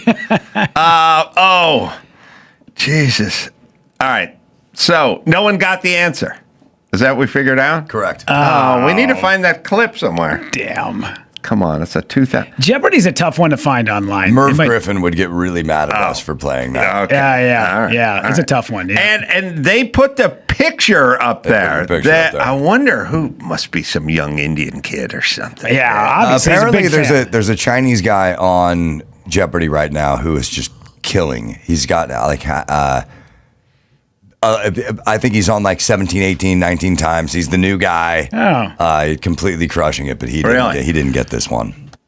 So they must go full screen with that picture too. Of course, they can't just superimpose it over the board. Well, it usually zooms out from the square, like 2000, and it goes zzz, and it zooms out and then it covers the screen. Well, right back down to earth. Yeah, they didn't get me. The Chinese guy did not get me, neither. Damn. All right. What do we got? All right, let's do some news. Congressman Eric Swalwell's run for governor of California has come to a screeching halt amid allegations of sexual assault. Swalwell made the announcement on X, writing, "I'm suspending my campaign for governor. To my family, staff, friends, and supporters, I am deeply sorry for mistakes and judgment I've made in the past. I will fight the serious, false allegations that have been made, but that's my fight, not a campaign's." Now, I know this is super unpopular, but I would take a rapist who was super competent at running California versus a non-rapist who's running California into the ground. And then people go, "Oh, Adam, that's such a horrible thought." And it's like, well, first off, most men who've been around and are in positions of power have something in their rearview mirror that might fall under the heading of this. A little strong arming of an assistant or at a cocktail party or a Christmas party or something like that. That's number one. But number two, like if you went, this guy's credibly accused of rape, you go, all right, how many people are we talking about here? We're talking about 3 people. Okay. Are they alive? Oh, yeah. They went out, they drank, she woke up in the bed, she didn't know how she got there, she had sex with him, but she was too drunk to consent. Okay. But if that guy was wildly competent and super impactful, think about crime, think about homeless deaths, think about all the death and destruction that happens on a fucking daily basis in this state. I mean, think about if that same guy was super competent with crime, then he would prevent a whole bunch of fucking deaths because of all the gangbangers and all the catch and release and all. I mean, all right, so that guy did that. So Abigail Spanberger in Virginia didn't rape anybody, but she won't hand over murderers to ICE and she won't deport people. She runs a fucking sanctuary city, or California's a sanctuary state, right? So you got some fucking gangbanger and you don't hand him over to ICE and then you let him out and then he stabs your daughter on a train. Well, what would you rather for your daughter? Getting drunk and getting raped by Swalwell, or getting the life taken out of her on a fucking train because these fucking incompetent governors run these cities this way? So fuck you. I'll take a guy. Now, Swalwell is not only doing whatever he's doing with his lady stuff that you guys make a big deal of. How about the fact that he's an incompetent dope who lies on TV every fucking day and would take the state further down the fucking road to ruin? He would do what Gavin Newsom is doing and finish the job, meaning finish the state. And no one has any problem with that. I got a problem with that. This part, he can fucking figure that out with his God and his wife and whoever. He's going to get sued, and then he's going to have to compensate these people. Meanwhile, 7 homeless people just fucking died in the street. This just in, you just recorded a new campaign ad for the relaunch of Eric Swalwell's 2026 That's right. campaign. Yeah, he's a rapist with an agenda. And that he's like a car in every garage, a chicken in every pot, and my dick in every intern, and a passed out chick in every bed. They Cesar Chavez'd him faster than Cesar Chavez. But they had to know everything about this guy forever, and all the people are coming out saying we've known this for years and years and years. It makes me think of House of Cards. Kevin Spacey, where he would gather flawed politicians, prop them up, and then take them down at the right time that it's good for them. And this is what Nancy Pelosi had this guy. They needed to get rid of him. A tool. They need to get rid of him because they want to maintain power. And he represented the place where I grew up, so I especially despise the man. Yeah. To go back to what you were saying, once you realize that you can either get along with people and go halfway up the mountain, or you can hate everybody that you work with and get to the top, you'll go, you know what? I can deal with these people to get to the top of the mountain. That is what I want to get. I want to be the most productive and get the best outcome I can, even if I can't stand these people. I would still rather work with them. So now Kamala Harris is possibly tossing her dunce cap into the ring. Please. Because there's some sort of online campaign or something to get her to run. If former Vice President Kamala Harris were to launch a write-in campaign for California governor, what are the chances you would write in Harris for governor? All right, I'm going to show a clip of her because I don't, for first, people are sort of like, well, she was vice president, so this is she was a DEI hire. She's a fucking dope who Biden, because he's a Biden's just a coward who just said, I'm going to have a black female vice president. And by the way, she's not even black. I mean, she doesn't even present as black. She presents as Indian much more than she presents as black, but fucking fine. So she's a dope who got sucked into the White House, who did nothing as the border czar, and now she's thinking about gracing us with an appearance in California and continue to fuck up the state with her dumb ass. Listen to me. I'm so tired of everyone with their fucking feelings. She's asked in this clip about the economy, and this is her answer. Now, look, you can say you make all the excuses you want. She wasn't prepared for this, or she didn't know what the question was. I don't give a fuck. She's a politician. She wants to make policy, and she has no fucking thoughts in her head. Yeah. And this is a very basic question. What's going on? with the economy, and here's her answer. What else are you going to do to fix this problem with inflation? All right, thank you. Well, let's start with this. Prices have gone up, and families and individuals are dealing with the realities of that bread costs more, that gas costs more. And we have to understand what that means. That's about the cost of living going up. That's about having to stress and stretch limited resources. That's about a source of stress Hold for on, you families. got to pause it for a second. First off, it's the hands are all over the place, just like Gavin Newsom, just like his flunky wife. The hands, there's hands everywhere. You can also see her she keeps glancing down because she's looking for a note. Yeah. You know, she has a card that says economy on it. Or, you know, she has one that says border and one says taxes and one says... Do you think she's killing time right here? She's doing... When you're doing a TV show and the guy behind the camera, the producer's going, stretch, because the guest is running That's an late. interesting question, because questions are very interesting. You can always tell when somebody's eyes go up and they're not really looking at anything. Right. That's the gears in their head grinding. Yeah, run it from the beginning. We'll watch her. She's killing time. She's using her hands, and she's looking for her notes. But by the way, if you're going to be the vice president or... you'd like to be the president, have some thoughts about inflation. Yeah, you're supposed to know about this stuff. Right.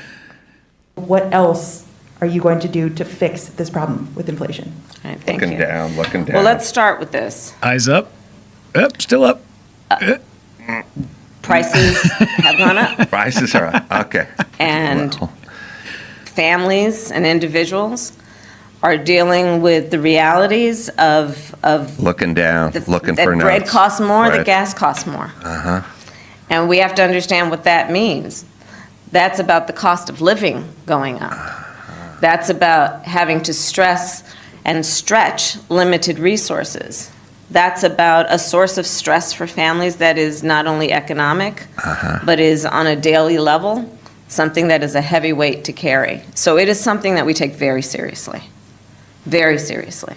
And we know from the history of this issue in the United States that when you see these prices go up, it has a direct impact on the quality of life for all people in our country. So it's a big issue, and we take it seriously. And it is a priority there. Hold on. It's not such a big issue that I have an answer. Yeah. Remember when Gavin Newsom came in here and his big issue was black and brown people don't have access to checking accounts? That's his big issue. I pressed him for 20 minutes on an answer to his big issue. No answer. They just, because it does, yeah. Rudy. Yes. I got a big issue. Okay. Ask me about my big issue, which is left turn red arrows. Adam, I know you're very concerned and you have a lot of thoughts about left turn arrows. What is your plan to go forward into the future and maybe to get these? I just got back from fucking Utah. They do not ever turn red. They blink yellow. So they're either green or they blink yellow, meaning you never have to stop. You can go when it's green, and then when it blinks, you just stop and look for traffic. And if there's no traffic, you just go. You don't bottle up. You don't pile up. You don't queue up with it red. There's no reason it should ever be red. It should only be green and then either off or blinking yellow. And I would argue if fucking Salt Lake City can figure that out, we can bring it to goddamn Los Angeles. Okay. There's your fucking answer. Not arrows. Robin Hood had an arrow. Some are red, some are green, some are yellow. William Tell had an arrow. There was a guy named Errol Flynn. Dodge made a compact car in the late 70s and early 80s called a Plymouth Arrow. Yes. There was an animated series in the early 70s called Me and My Arrow. Some people spell it A-R-R-O-W. I tend to like A-E-R-O, but listen, so I take it very seriously. That's a priority for them. Not so much a priority that you'll venture an answer. Did you notice at the beginning, she was very impressed with when she said stress and stretch. Yeah, well, she liked that alliteration, and I really think that if she does launch a write-in candidacy for governor, which there could be nothing better, that will fuck everything up on the other side. Yeah, but I'm sorry, I put a tweet out when she'll I saw have stress and stretch in a commercial. It's gonna happen. No, because she was looking for stretch. But she said stress, okay. And then the alliteration. Right. Watch it again. Watch. Okay. She's looking to say the word stress, but she says stretch. The human mind does that. Watch. We'll play it. Anyway, what else? I wrote a tweet. I said, look, you guys all hate Trump. Fine. What about this dope? Mm-hmm. This is what you're fighting for, this dope. So let's forget about Trump and all his foibles and all his tweets and forget everything Trump does. You wanted this. And so fuck right off, because I can't listen to you. She's looking to say stress. Okay. Watch. What else are you going to do to fix this problem with inflation? All right, thank you. Well, let's start with this. Prices have gone up.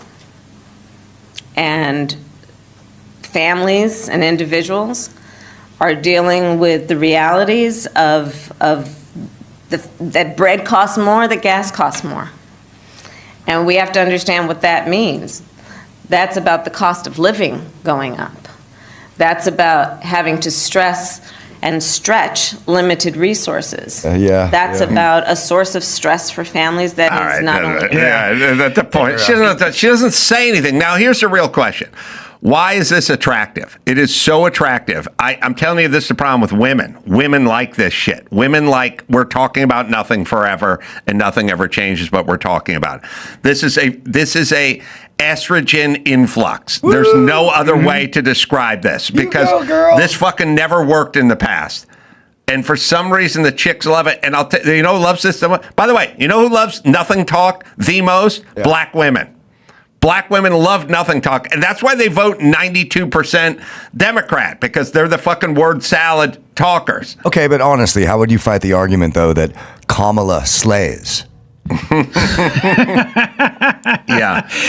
She's brat, right? Is she brat or is she slang? Yeah. If that was the David Beckham, Victoria Beckham scene, he would just peek his head in and go, "Be honest," and then it would just boil down to her just going, "I don't know what the fuck I'm talking about." But by the way, the person asking the question has to go, I didn't ask for a description of what inflation was. I asked about how you are going to eradicate it or fight it or bring it down. All right, whatever you got next. All right, so sad day around Carolla One Digital, but television producer and puppeteer Sid Croft, the co-creator of Land of the Lost and HR Puffin Stuff, has passed away. He was 96 years old. I know he was a good friend of yours. Yeah, it was a very sweet soul, interesting guy. It started because I used to make fun of Sid and Marty Krofft constantly because they created some of the worst art ever created. Yeah, Dawson.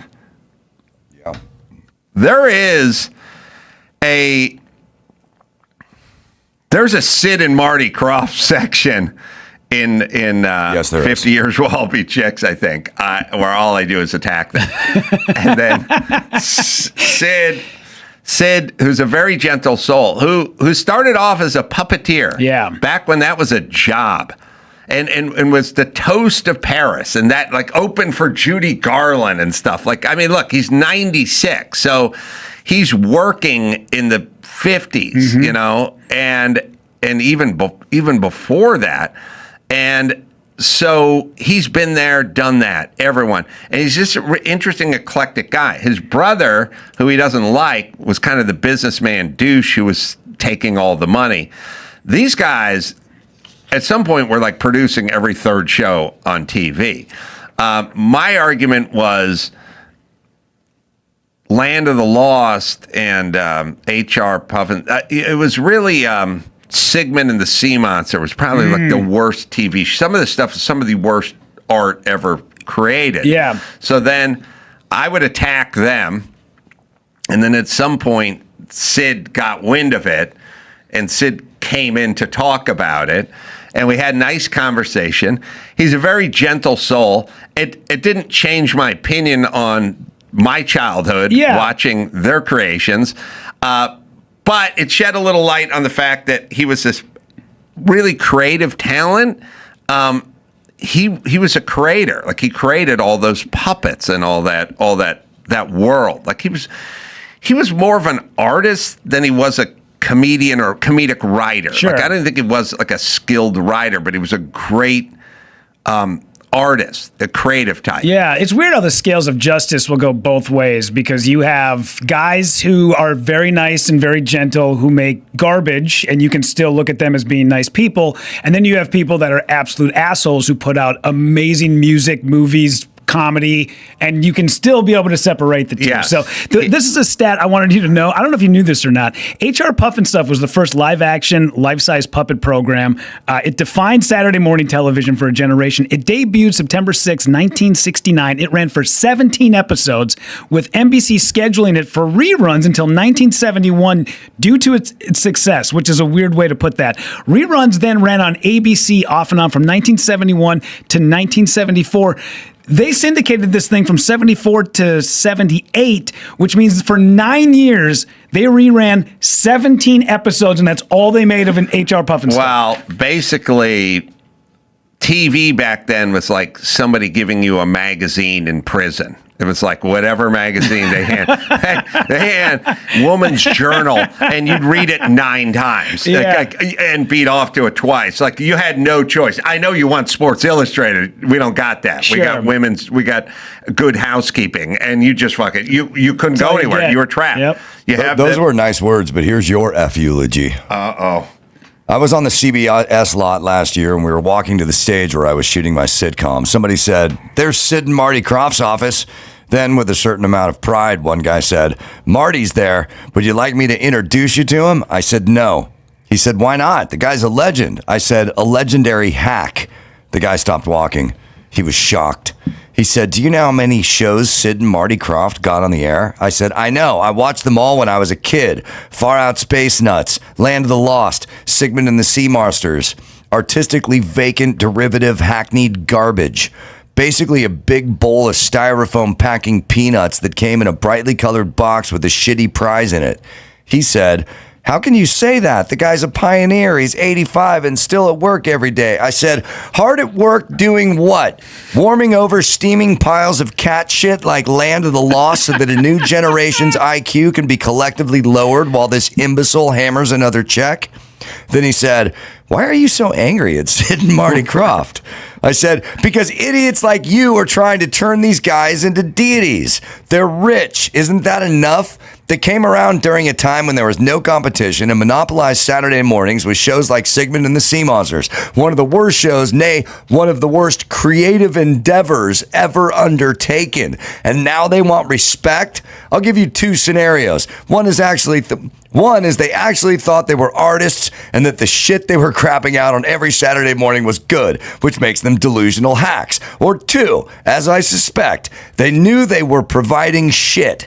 They knew the checks would clear. They didn't give a fuck, which would make them evil hacks." We'll miss you, Sid. I stand by many of those words. Yeah. Their work was horrific, but he was a gentle, kind guy who had a wonderful imagination. I went to his house. Yeah, cooked you dinner, right? Cooked me dinner. It was awesome. He had a whole big tree house. He lived in the hills. He loved it. So, Sid, you're a gentle soul. You lived a life, man. I mean, the guy's worked for 75 years, and he'll be missed. Yeah. All right. What else we got? Let's do this one real quick because it's a fun video to watch, and I want to get your thoughts on it. Sabrina Carpenter was put on blast by some fans for giving her honest reaction to a Coachella fan that she heard yodeling over her performance at Coachella this weekend. Here's the video.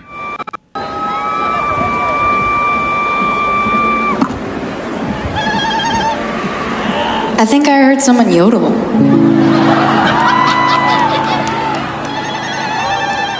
Is that what you're doing? I don't like it. It's my culture. That's your culture, is yodeling?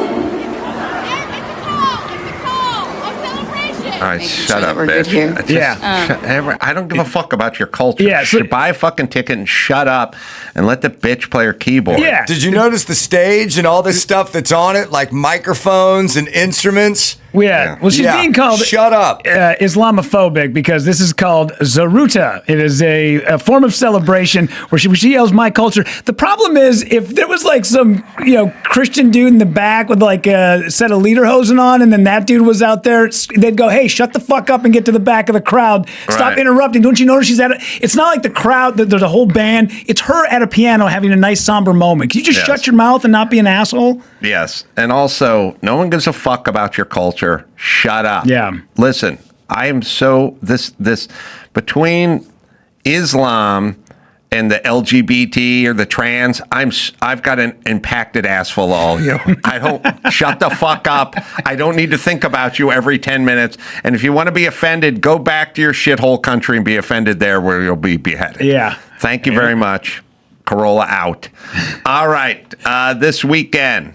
Desert Ridge Improv. Rudy's going to be there. Yeah. Friday, Saturday, and Sunday. Early show Friday is sold out. We probably should have checked, but we don't. That's the way we roll. But there's tickets to all the other ones. I should talk to someone about checking that online thing, shouldn't I? Yeah. Hey, I'm going to put this one on you for not having that conversation with people, Adam. I'm going to remind me to bring that up. You can go to adamcarolla.com for all the live shows.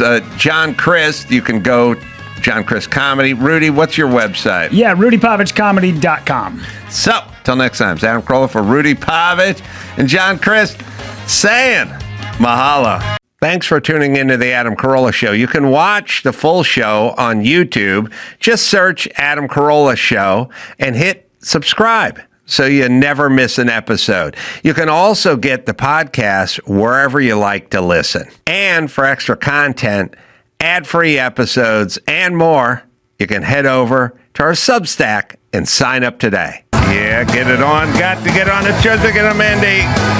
Get it on. Landon Donovan is here. Soccer player extraordinaire. Played, how many, 16, 15 years in the league? Yeah-ish. Lots. He's the all-time assist leader for U.S. men's national soccer team. And it's got a memoir out, Landon, a memoir, and it's available now. And it sort of covers your journey from prodigy, hero, burnout, and comeback. Burnout. So, I mean, you started real young playing soccer, right? As soon as I could walk, because I have an older brother. Oh, okay. 5.5 years old, or 5 years older than me. So as soon as he was just desperate to play with someone. Right. So as soon as I could walk, he had a ball at my feet. Thank God. Right. So you're starting at 3-4 years old, and when you go, soccer didn't used to be a thing out here so much at all. Not even close. No. I always had this analogy, but you tell me what you think. Mm-hmm. People would say all the time, we have the best soccer player. We have the best athletes in the world. And we always just say that. I don't know if it's true. Maybe it just mean black guys. I don't know. But we go, we have the best athletes in the world. Why are we getting our butts kicked at soccer? And then I try to explain to people that when you do something generationally, it's in the fabric of your society, you know? Absolutely.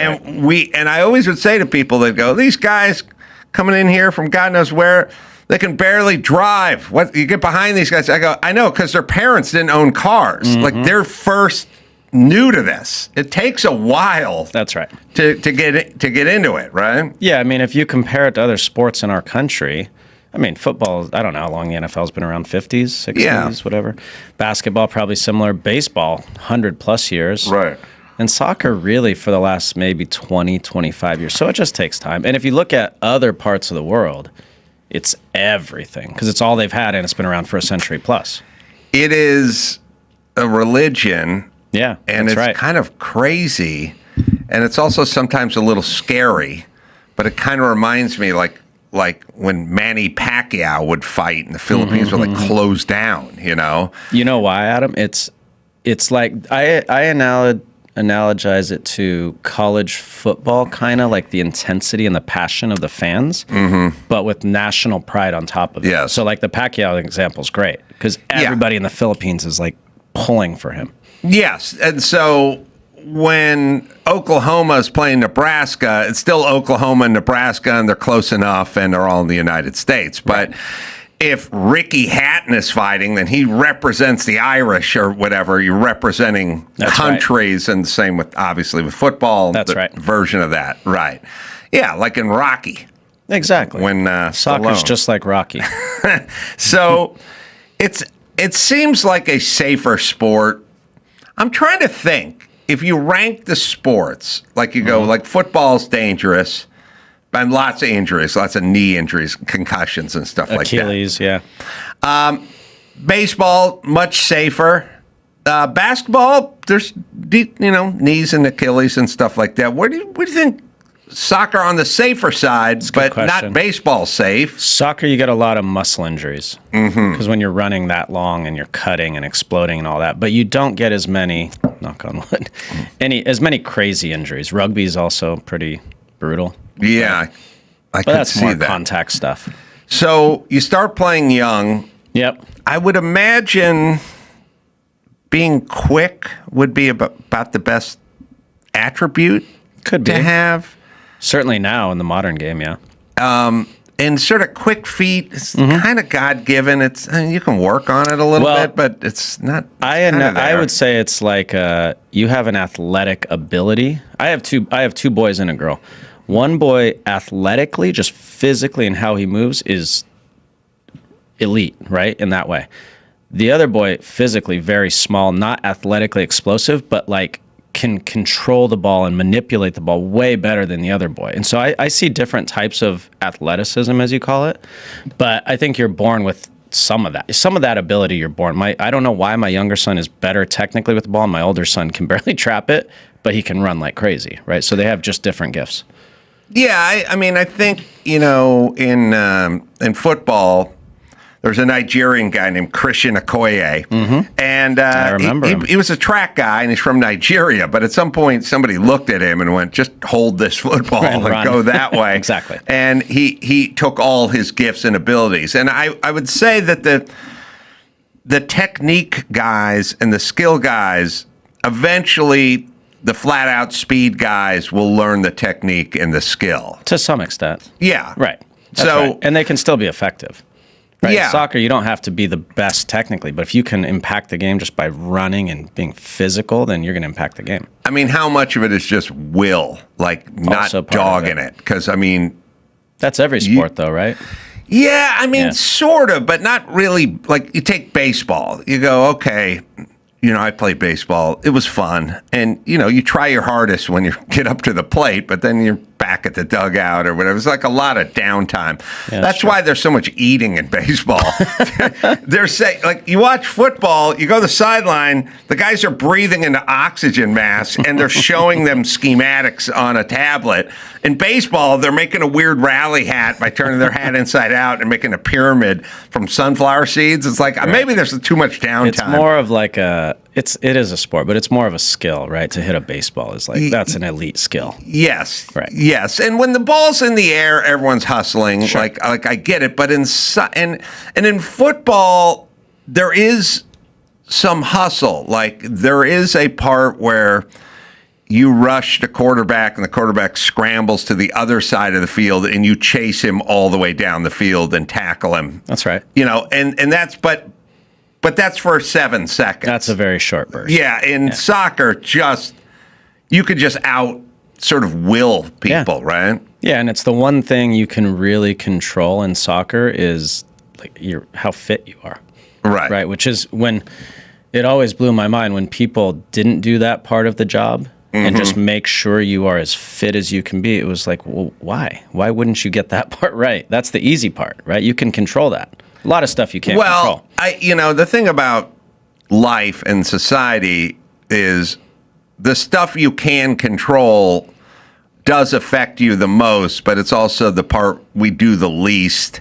I mean, anybody who's listening to me can get up at 5 tomorrow morning and do push-ups, and then just have lean turkey meat for breakfast, and then go for a 5-mile jog, and then go to work and be the first person into the office. And all the stuff you can control, it's like some kind of cruel joke. It's like, it's all free, it's all easy, and it's the hardest So why is to that? do. Human psychology, why is that?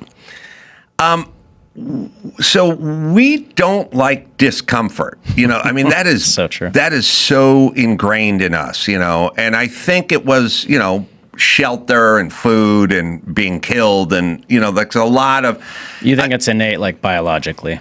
Well, I mean, in the past, discomfort led to death, right? Because you'd go, it is so cold tonight, and I'm going to go to bed, and I don't have shelter or wood, and you just die. Right. So you kind of learn, put your hand over an open flame, discomfort, move your hand.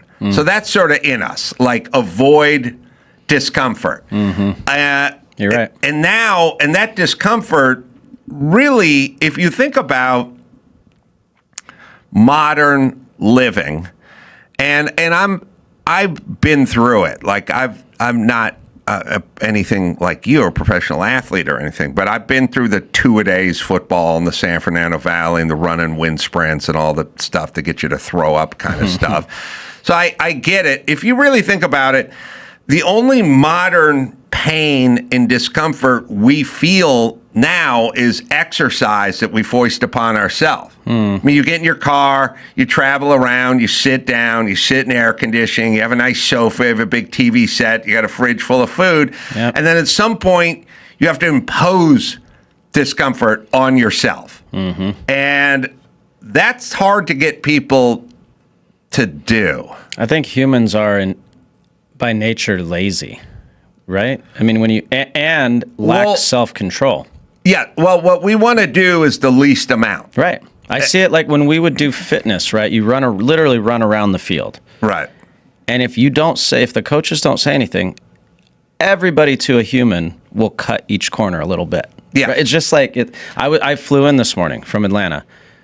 When they bring food down the aisle, whether people ate 5 minutes ago or 5 hours ago, everybody says, yeah, I'll have it. And they bring dessert down, and everyone's like, yeah, sure, I'll have it. They weren't even thinking about dessert, but they'll have it, right? So that self-control is an interesting piece of like human psyche. I wonder why we got there. Well, I think we got to like, I want to go to get from my place to the well is as straight a line as I can, like as easily as I can. And I might even move my next hut closer to the well so I don't have to make this journey for the water every day. So we have a kind of a straighten it out, streamlining, kind of efficient. Now, by the way, all this stuff turns bad at a certain point. I was going to say, I don't think it's healthy or good for societies, though. No, but you see, I always say, you see a dog who's living in a condominium, and they're up on the 5th floor, and the place got wall-to-wall carpet, and then at some point, the dog's going to lay down on the carpet, and you see it walk in a circle for a second, then it lays down. And you go, what's he doing? And then you go, well, his ancestors out in the Africa, wild dogs that had high grass, and they had to go around and like knock the grass down, and then they'd lay on top of the grass, and you go, all right, but what's he doing? And you go, he's just doing what they did. It's just not really serving him now. And so, humans, I think a lot of this stuff is like, oh, it was good to store fat on your body when winters were coming, and it was necessary, right? Yeah. So a lot of this is like remnant stuff. And then I think we have made things too easy for human beings to their detriment. Agreed. And so I obviously played soccer for a long time. I was just in Atlanta watching our national team playing, who are playing in a home World Cup for the first time in 32 years this summer.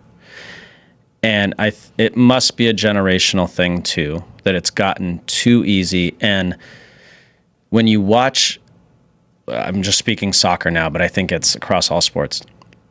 The unwillingness to like suffer and go through things and sacrifice yourself is alarming. And there was a time, and look, I don't want to sound like the old guy, but there was a time where athletes just grinded through things and the pain and the physical, like the old NBA. I mean, they used to beat the crap out of each other. Right. The NFL, right? And it's just, to your point, like people avoid that now at all costs now. And I think it has to be a generational thing, or we've just made it way too easy on this generation. I think a lot. One is you should do things like I have a cold plunge, and I tell people all the time. They go, "Is it for inflammation, or is it stop muscle?" So I go, "No, I punish myself. I just do it to inflict some pain. I could easily just put a cigarette out on my arm, but this is better, you know. But it's like I do it for a little bit of punishment, and a little bit of get over it." And that kind of thing. And so everyone needs to simulate that now. And also, I think what you can do is if you just eliminate certain things, like you go, Grubhub. I go, don't do it. Don't have the app. Don't know how it works. And they go, well, they'll bring the food to you. And I go, I don't want to do that. And they go, well, it's so much easier when they bring the food to you. And I go, I'll go get my own food. And they'll go, it's free. They'll bring it for. I go, it's a weird slippery slope that I don't want to go down ordering food and having them bring it to my house. And it's my sort of wash your own car, but get the detailer guy come by the house. Just do it. Start getting in the habit of doing these things. By the way, the pioneers were dying in Donner Pass and eating their horses and stuff. Washing your own car is not that big of a deal. Not that big a deal. And cook a meal. And do it yourself, and just do stuff, and then also like create a little, what Dr. Drew would call a little ordinary misery. Just like it's hot, you got to do something, you just do it. Yeah, you know what I mean, and you just break a sweat. I love that. And you do something that's like repetitive and mundane or something, like just go clean the gutters at your house or something. It's like, well, I'm not going to waste a Saturday. It's not really wasted. It's more you conquering your own will a little bit. And so young people, I mean, life has gotten progressively easier as we progress. Like now you have a car that drives itself. There's no stick shift or whatever. So they've gotten indoctrinated into this world. That's right. And that's all they know. And the other thing that I always bring up is money's invisible now. There's no cash. We had to deal with it. Like you had to, money was like something you had to be concerned about physically, like, because we didn't have the cash, like who was going to pay, leave the house. You got enough for a phone call because you'd have to use a payphone. It's like a lot of money. Now it's all just swipe of the phone, swipe app, swipe. Doesn't mean anything to them because it's kind of invisible now, and it does trickle. It trickles down. Like I talked to my daughter, who is 19 now, and a good volleyball player in high school, and I'm like, "You going out your senior year?" She's like, "No." I'm like, why not? Coach is mean. I go, so what? All coaches are mean. I go, a coach is mean. Then I'm talking to her boyfriend. The guy says, a good football player. Going, you going out? Nah, the guy's mean. I go, what do you want them to be? So all they do is they just yell at you, and then you run laps and stuff. What do you mean he's mean? I don't want to deal with that guy. I don't know. I'm not going to deal with that guy.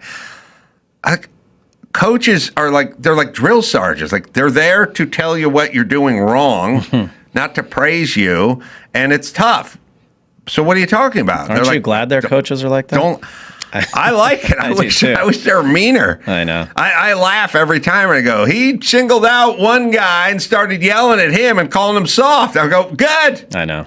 And by the way, the parents are a big part of the problem too, because every time I have younger kids, I see at our school, a kid does something wrong, and the parent comes to the defense of the kid every time. And it's just like, come on, man. Like, your kid's not perfect. They make mistakes. When we go into a parent-teacher conference, they'll be like, they're dancing around it, right? They're like, well, he needs to work on his, behavior a little bit. And I'm like, just tell me, what is he doing? Right. Like they're so scared of the parents. Yeah, but don't you see, obviously, not everyone's going to play professional soccer. Nobody's going to play professional soccer, but you will use these skills and traits later on in life. And that's the part that worries me, because people always kind of separate everything. I know for a fact that growing up how I grew up, sort of playing so many years of football and getting yelled at by coaches the whole time, has made it much easier for me later on in life to navigate any kind of adversity or whatever. Also, just having a really shitty, tough job, you know, working at McDonald's, good thing to learn. Like, there's also a big part is you don't have to do what you want to do all the time. There's a big part of life where you just do stuff you don't want to do. That's right. So how do you, how did you deal with that with your kids? Because it's something I struggle with too. You know, I'll tell you the problem, I think, and at least I think I had a lot. My ex-wife, but the female wants to get involved and go, hey, leave him alone. You know, he doesn't have to, you know, because their wiring is more like... to protect. Right. And so you're like, you know, trying to teach the boy how to do a proper push-up, and you're going, your hands too close together. What? Listen to me now. I'm telling you, put your hand. And then they come in and they go, what's going on? And then you go, why are you yelling at him? And they go, I'm not yelling. I'm teaching him how to do it. He doesn't need to have you. So there's like this weird dynamic that's going on. Now, if you got a woman who, you know, played water polo at Stanford or something, you're probably going to be on the same page. But a lot of women, and especially kind of modern society, they're like, whoa, watch your tone. You know, it's all about like tone and everything's a microaggression, and you're bullying everybody and all that kind of stuff. And so it's kind of a bitch to try to do the old school football coach in a new world order. Now, like I said, if you got your partner fully on board, you can do it. But if they're not, it's basically what happened with me in COVID. Like, I was just going, hey, I'm not going to put gloves on to go in the supermarket. And my daughter and everyone else was like, just do it, you know. So now it becomes an uphill battle, essentially. You know what happens? I'm fascinated with human psychology. So I think what happened is, you're a little older than me, but our generation of parents were so hard on us, and like I used to get spanked and whipped with a belt and all that stuff, right? And instead of the pendulum like coming a little bit more central, we always go to the other end of the spectrum. And this happens in sports. I'll give you an analogy in sports. You have a coach who's sort of laissez-faire, very democratic in their leadership. Things go wrong. Who does the owner want to hire? The dictator and the authoritarian and like the straight edge, instead of just coming somewhere to the middle. And so what we did with that generation is, our generation was very hard. And so now our generation is like, can't touch our kids. We can't do this. We can't. And then it's gone way too far. And that's not healthy either, because our kids are growing up without any adversity. Yeah, I mean, I totally agree. I don't, you know, I mean, I wasn't hit as a kid. I was kind of free range. I just did whatever I wanted. But it was kind of interesting. I sought out discipline because I think young males kind of seek it. Like I found they want it. Football so I could find some structure, because I had no structure at home, and then football's nothing but, and sports, organized sports, it's like nothing but structure. But I will tell everybody, I played baseball for a long time too, and that was a good time. It wasn't running wind sprints or getting yelled at all day in the hot sun. There was no pads. I had to wear full pads, you know, out in the sun. It's like my helmet would bake and stuff. Baseball's a lot funner than, there's different stratas, you know, and some are tougher than others, and some they run you. I mean, in soccer they must just run you. But I think young males. Well, first things first, I think we've decided to raise young males and young females like they were the same creatures, that's mistake number one. You know, young males need a little discipline, and they can handle a little adversity. It's fine. Some injuries, some setbacks, some disappointments, some embarrassments, you know. Like they can fight. You know, when we played football, they would always go, look, we're going to line everyone up on the sled, the blocking sled, and you're going to all get in your stances, and you're all on defense, and the coach would hold the ball out. He'd stand on the sled, and he'd just hold the ball out. He'd go, all right, when I move that ball, you guys all fire out onto the sled. But do not, if you move before that ball moves, you're all doing laps. And he would hold it out there, and everyone would look down in their stance, looking at the 5-man sled or whatever. And at some point, he'd go like, sit, hut, sit, hut. And at some point, someone would lurch forward, and he'd go, all right, Higginstaller, you just earned everybody a lap. So you guys can take a lap. You can thank Higginstaller. And everyone would be like, God damn it, Higginstaller. And we all be running left. Now, people go insane. You'd be fired. You'd be let go from your position. We did that. Yeah. All we learned is don't be that guy. Just don't fuck your team up. Do not be that guy. And Higginstaller learned not to be that guy too. But his thing is there was perfect context. He fucked up. Now we all got to pay because we're a team. And he learned a lesson. That's right. All right, moving on. It's fine. 11-year-old boys. I see it with my boys versus my girls too. And at school, I think school, kind of tangential here, but school for boys is brutal. And the idea of sitting at a desk for 6 hours to an 8-year-old boy is literally it's torture. It's hell. It's torture. It is hell.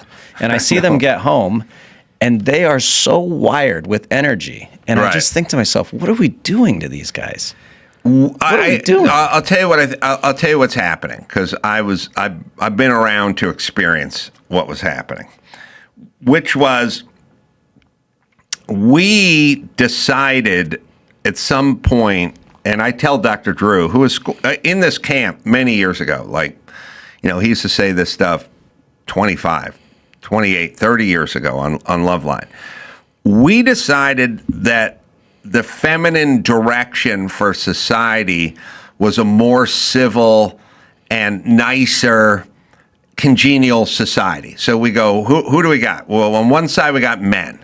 What do? They fight, they wage war, they brutalize, they sack towns and rape women, and we had Attila the Hun and Hitler, all dudes. You know what I mean? Like all your Genghis Khan, you go all the way down, and it's just a bunch of dudes. And so then there was this movement where if we had a female president, they wouldn't have wars anymore. We would solve all of this with a more feminine approach to life. It's a safer, less violent, sort of friendlier, for the lack of a better term, approach to life. So we started sort of going down that path, like being more like more feminized stuff. So you go, what are you kids doing?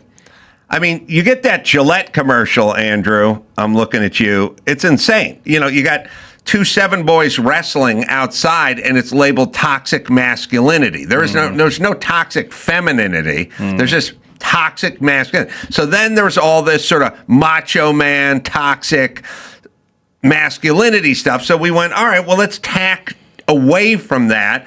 And so the young boys want to go out and wrestle they want to spend PE wrestling. And then the female teacher comes by and goes, hey, no. So you're basically taking sailfish that were meant to just go through the ocean at 40 miles an hour, and you're putting them on a dock, and you're going, no going in the water for you. But that's a woman doing all this. So if you take a look, women get attracted into the field of teaching, especially younger grades, and then they attract more women in the field. So now you have the school board head and the administrators and what. Now you got a bunch of women sitting around, and someone goes, well, what about tackle football? And they go, too dangerous. We're not going to let them do that. You agree, Sally? Yeah. You agree, Jenny? Yeah. How about you, Anne Marie? You too? Okay, good. No more of that. And how about wrestling? And how about rough and tumble play? And they go, no. We sit indoors, we'll listen to Enya, and we'll string beads. Well, that's what you bitches want to do. We want to fucking go mix it up outside, and you tamped it all down. Well, that's the system they're entering. And they're basically like saying, say it all the time, what if schools were just all run by vegans? You think you're going to get sloppy joes on Fridays? You think you're getting hot dogs on Tuesdays? No, eventually they're going to work that tofurkey into that menu because that's what they do. So we shouldn't be surprised. I'll show you this. Is this Gillette? This commercial's not that old. It's like 5 or 6 years old, but they're talking about men being evil. Bullying. The Me Too movement against sexual harassment. Masculinity. Is this the best a man can get? You ever stare aimlessly into a mirror, Landon? Is it? And think about your sexuality? We can't hide from it. Sexual harassment is taking over. It's been going on far too long. We can't laugh it off. Who's the daddy? What I actually think she's trying to say. Making the same old excuses. Boys will be boys. Boys will be boys. Boys will be boys. But something finally changed. Allegations regarding sexual assault and sexual harassment. By the way, Gillette's going to cure this? Don't they make razors? And there will be no going back. Because we believe in the best in men. Men need to hold. Right. Men need to act like chicks. That's what their definition of our best is acting like a pussy. Right thing. To act the right way. Bro, not cool. Not cool. Some already are. Holding my son's head. Yo, men, for acting like we gonna shake it. And small. I am strong. I am strong. But some is not enough. We need all men to act like pussies, so if another war breaks out, we're fucked. Because the boys watching today will be the men of tomorrow. Now, they'll be the fat, soft, lactating bitches ordering Grubhub. You know what? Of the future, you fucking retards. It's where my mind goes. So it's what I was saying earlier when the pendulum swings too far. Yes, right? too far. And so, like, for decades, centuries, whatever, there were... Men did a lot of bad stuff. So did women. Yeah. So did people. But instead of it, how do we find some common ground, or what the pendulum swings all the way back? Here's where we go. And that's not healthy either. Here's what our society does. We go police brutality, defund the police. Right. That's right. That's all we do. Exactly. You can make a million examples. And I use sports as an example, right? With coaches, and it's not how I mean politics, right? So it's just not healthy. It's not healthy. And instead of being rational and sensical, we just swing the pendulum all the way across. Yeah. And we're now, this is kind of the same subject. That Jillian Michaels clip, I think we have somewhere. You're not allowed to say obese or overweight anymore. By the way, I'm going to file this under not being able to say prostitute and swap it out with sex worker, which I don't feel is any better than prostitute. I would not want my daughter to be a sex worker. We do it with all of our terms now. We do it with all the terms. Right. Home title lock. Well, if you're a homeowner in America, you need to listen to this. The FBI has been warning about a type of real estate fraud on the rise called title theft. And your equity, that's the target. Criminals forge your signature on a single document, use a fake notary stamp, and file it with the county. And just like that, on record, they own your home. Using your ownership, they can take out loans against your equity or even sell your property. That's why I partnered with Home Title Lock. So you can protect your equity and find out today if you're already a victim. It's Home Title Lock, right, Dawson? Use our promo code Adam at HometitleLock.com and you'll get a free title history report and a free trial of their $1 million triple lock protection. That's 24/7 monitoring of your title records.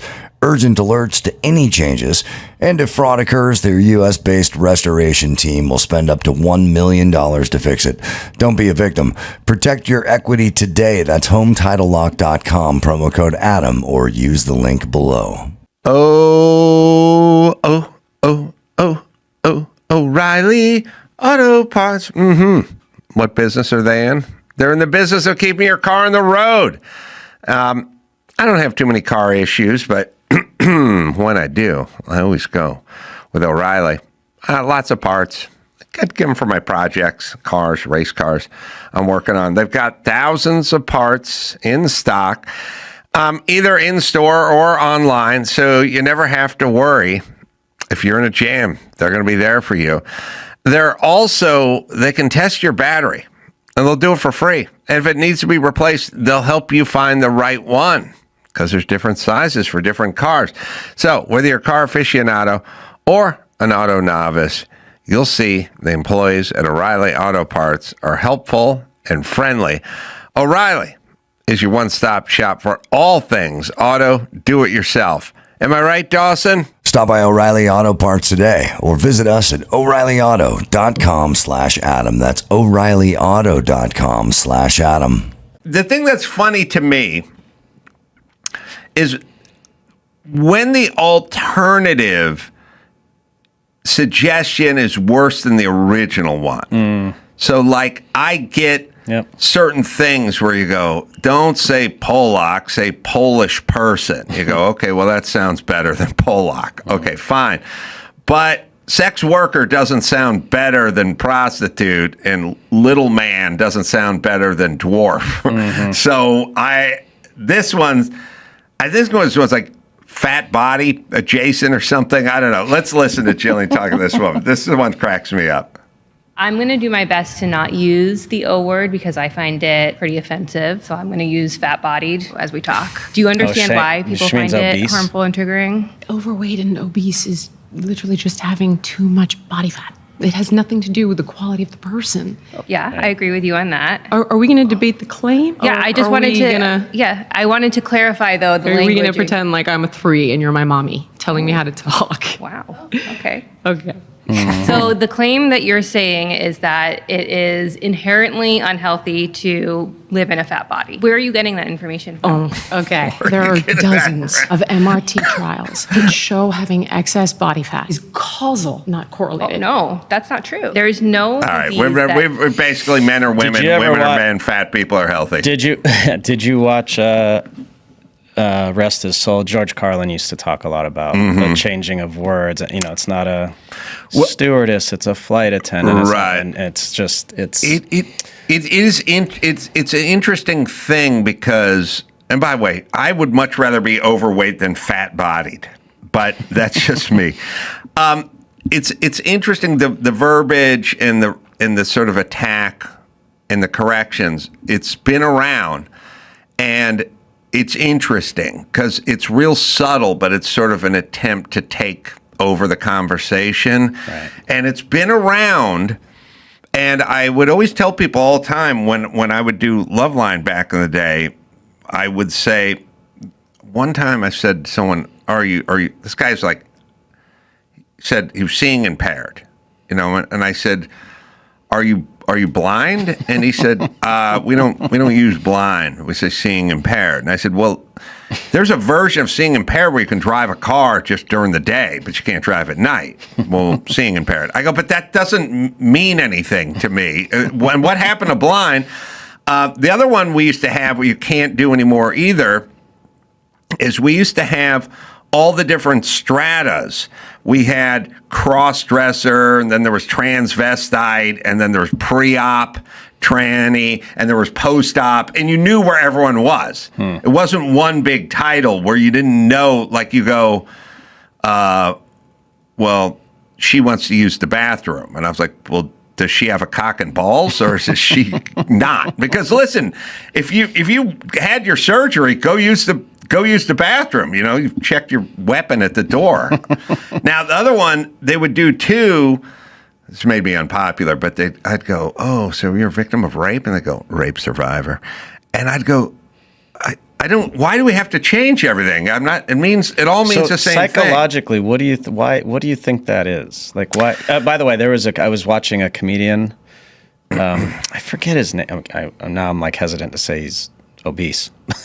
He's overweight. He's like Mexican-ish. Fluff, they call him, maybe? Fluffy. Yeah. Mm-hmm. So he went and ordered something at a, McDonald's. Gabriel Iglesias, by the way. Yeah. Ordered something, and he said something, and she said, "Oh, we don't use that term." Right. And he was like, "Okay, you want to play that game?" And he's like, "Well, then I'm not fat.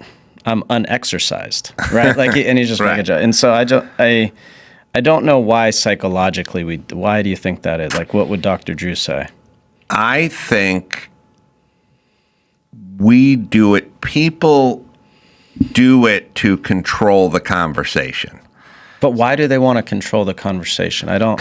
Because just this woman, back what we were talking about in the beginning. The woman control.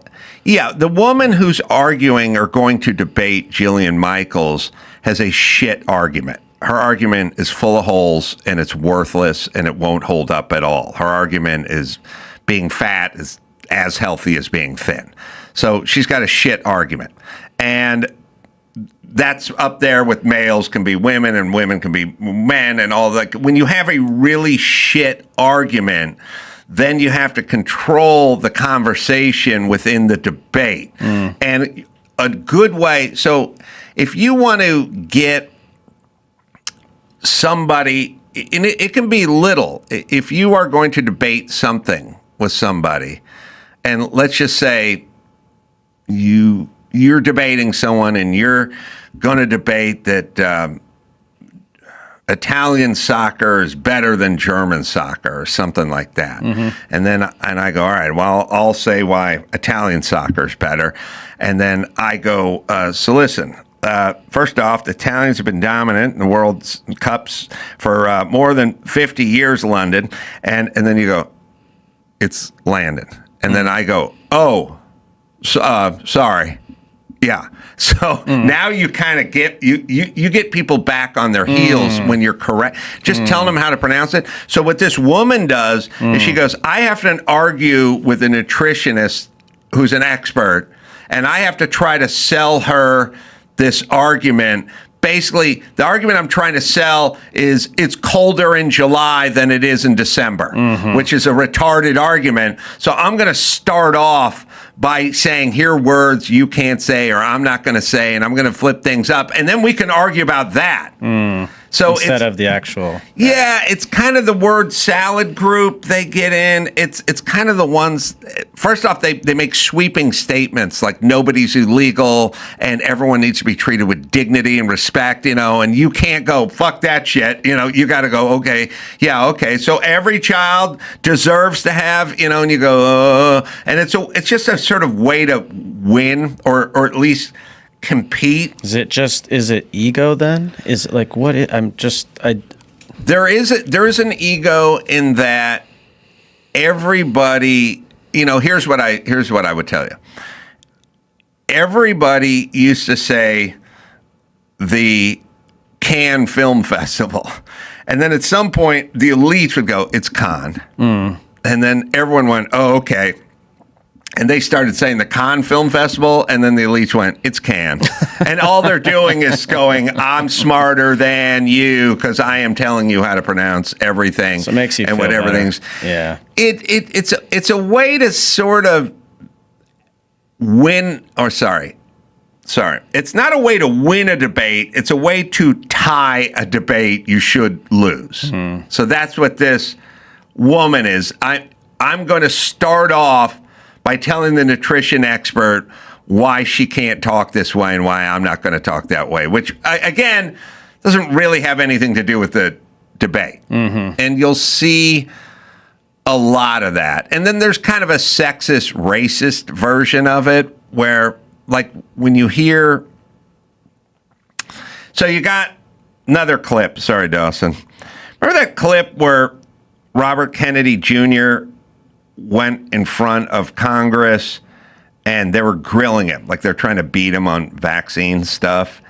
And he said in one of his statements that there's certain vaccines African Americans shouldn't get because they're not affected by this thing, or there's a difference biologically that they don't need this. I don't know, like an Ashkenazi Jew or something has more susceptible to that or this. That. Right. There's some version of that, which is like, all right, so blacks would get sickle cell, but I wouldn't get sickle cell, so I wouldn't really need a vaccine for sickle cell. But that doesn't make it racist. It just means it'd be a waste to do that. And so he's got someone arguing with him who's basically just wanting to put him down. And so they bring that up and turn it into a racist slur. But it's not winning the argument. It's just a way to try to get him on his heels, you know? So it's kind of a technique. I was thinking, like when I go to the doctor, they tell me, like, you take a blood test, like all these extensive blood tests, and they just tell you matter-of-factly, you need more vitamin D in your system. Right. Or you need more, and it's just based on what you need. Right. Yeah, and or you need to lose weight, or you need to quit smoking, or whatever it is. That's what you need to stay healthy. Yeah. Yes, this weird thing that somehow you're harming people by not telling them what they need to do. Yeah. If you have a patient who needs to lose weight, then you have to tell them they need to lose weight. But Bill Maher talks about this a lot when he does, because he's just sick of the whole, like, you know, just put whatever you want in your mouth and your body and you're going to be fine. He got destroyed by these people for telling people during COVID to lose weight. Right.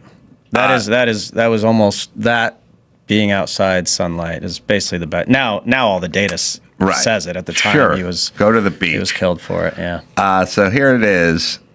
It's a woman of color, and she doesn't like Kennedy. But so listen to the technique. She's trying to get him on vaccines, but then turns it into race. Where you said the following, and I quote: "We should not be giving black people the same vaccine schedule that's given to whites, because their immune system is better than ours." Can you please explain what you meant?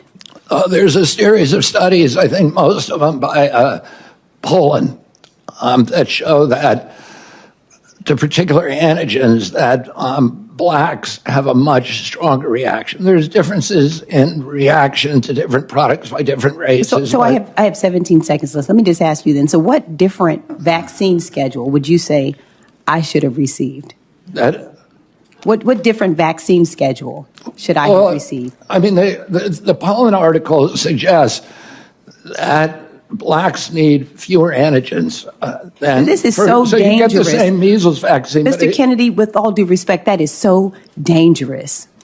Your voice would be a voice that parents would listen to. That is so dangerous. I will be voting against your nomination because your views are dangerous to our state and to our country. All right, so she tries to turn into a me, and there's a lot of the argument where they go, you know, I have a child who got COVID. It's like, shut up, bitch. Everyone's got a child that got COVID. Like, they'll do a lot of me. They'll do a lot, because I'm black, and then I can't. And then people go, no. But it's all word. It's controlling. And then it's dangerous. I don't know why it's dangerous to not give a group a vaccine that doesn't need a vaccine. But according to her, it's dangerous. So it's a conversational. And then once you win the conversation, then you start making rules. And then you're in charge. And now we got a bunch of stuff you get to do or can't do because I won this conversation and I'm making rules. Yeah, what happened to I just believe let's do what's best for each individual. I mean, it's simple, right? Well, if black people need less vaccines, then give them less vaccines. Right. Do a study, figure it out. Right. That'll be that. And if they needed more vaccines, then give them more vaccines. Yeah. And if rough and tumble play and diet and exercise are good and all that helps young boys develop, then let them do that. That's right. So the book, which is substantial, by the way, as I hold it up, it feels like 400 pages. I don't know. 3 something. Yeah. It's funny, you go through the process and they're like, it's got to be like under 330 or, you know, there's a sweet spot or something. So, well, it's the thing about when I wrote a book, I've written books. The funny thing is they go, how long does the book have to be? Because you're just talking to a shitty student here, and I want to know how long this got to be, you know? And they always go, between 80 and 100,000 words. Right, and I go, how many pages? How many pages? I don't know what that means. But then you get into it, and you start writing it, and it starts to come. It starts to flow a little bit, right? Well, did you actually physically write yours? Probably. No, I had somebody type while I talked. Yeah. So I had someone write it. Ryan Berman wrote it, a friend of mine. It's an interesting process, man.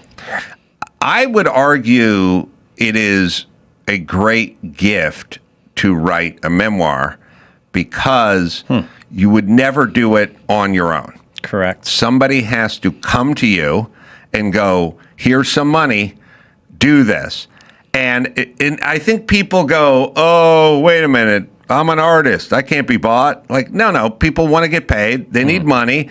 And it's a kind of endeavor you wouldn't do on your own. And also, somebody has to come to you because it'd be the kind of thing where you'd like, I don't know, it's a little hubristic to do it on your own. You want someone to come to you and go, hey, you would make a great subject for this. And then you chronicle all these experiences that were all scattered to the wind and you kind of forgot about, and you put them all together, and then and there it is. Like, it lives. All right, you're not going to believe me then when I tell you this. I self-funded this. What? Wow. Nobody came to me. Nobody came to you? I mean, we had people over the years. I wasn't ready, or I just didn't have the time. I didn't want to do it. And finally, it was right to do it. But I wanted to self-fund it. I didn't want to be beholden to anyone. I wanted to control the editing process. I wanted it to be I didn't want someone to say, this chapter and that chapter have to go because of this, and you need to add this because it's salacious and it's better and it's this and that. So I wanted to be in control of it. Did you sell it once you created it? Nope. So this is all self-published? I mean, we have a publisher, Page 2. It publishes it, but they help, push it, promote it, and they have whatever. But we didn't go sell it to anybody. No advance? Nope. So you're just in on the profit? Correct. Every unit that sells, you get X amount. That's right. Wow. That's noble. Kind of ballsy, huh? Well, my wife's like, what the hell are you doing? Well, what I would say is it's good to gamble on yourself if you're going to be ballsy. The worst thing you're going to have is just an experience. It's totally not like it's. And look, if I make a penny or $1 million or lose 20 grand, wasn't the point of it. I didn't need the money. I don't need the attention. I wanted to put my stories pretty unique, and I wanted to share it. And I will say, so far, Adam, it came out last week. I was at a signing event in Atlanta this weekend. This woman came over, and she said interesting things. She said, I read 200 books a year. I read a lot of autobiographies, biographies, memoirs. She said, there's only one other that I've read, this was such an interesting comment, where I came away from reading the book liking the person more than before I read the book. She said, every time I liked them a little bit less. And she said, yours and some guy from, I forget what he's from. And I was like, all right, I don't know how to take that, but it sounds interesting. Harvey Weinstein. Yeah. That's the only other book. That's good. So it's resonating, which is good.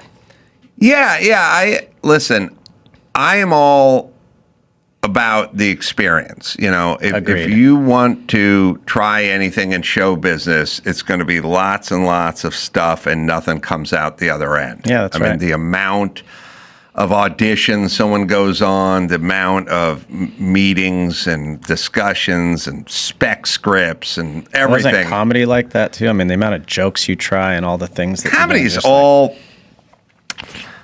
is all free at the beginning for multiple years. And even the successful people, Jimmy and I used to sit around and write stuff and write. And it's just nothing came out the other end. Like there's no paycheck. I mean, it really is. Everyone would do it if they knew they were going to get paid. Right. You're doing it on a flyer. You're just and like early years, like if you're doing you're part of a troupe, the Groundling, or the Acme Theater, or Upright Citizens Brigade, or whatever. You get part of a improv group, you got to pay dues.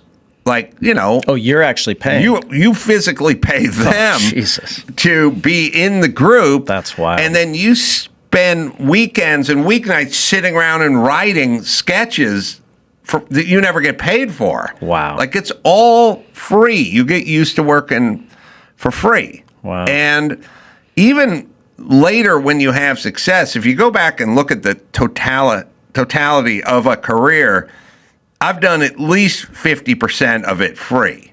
That's incredible. Yeah, but you do it like sports. You played for free when you were young. Yeah. Because you love And there's no that guarantee. sport. For most people, nothing comes of it. In fact, you're paying in the league dues, the uniforms, the travel. It is. That's true. No different than being at the Groundlings and paying for classes and paying for dues and membership and that kind of stuff. The percentage of those people that get to Saturday Night Live or become Will Ferrell right. And you all you do is pay and pay and pay and pay, and then eventually at some point you become not good enough and you just take a regular job and you've had this whole chapter. But I would argue doing stuff for free is probably better.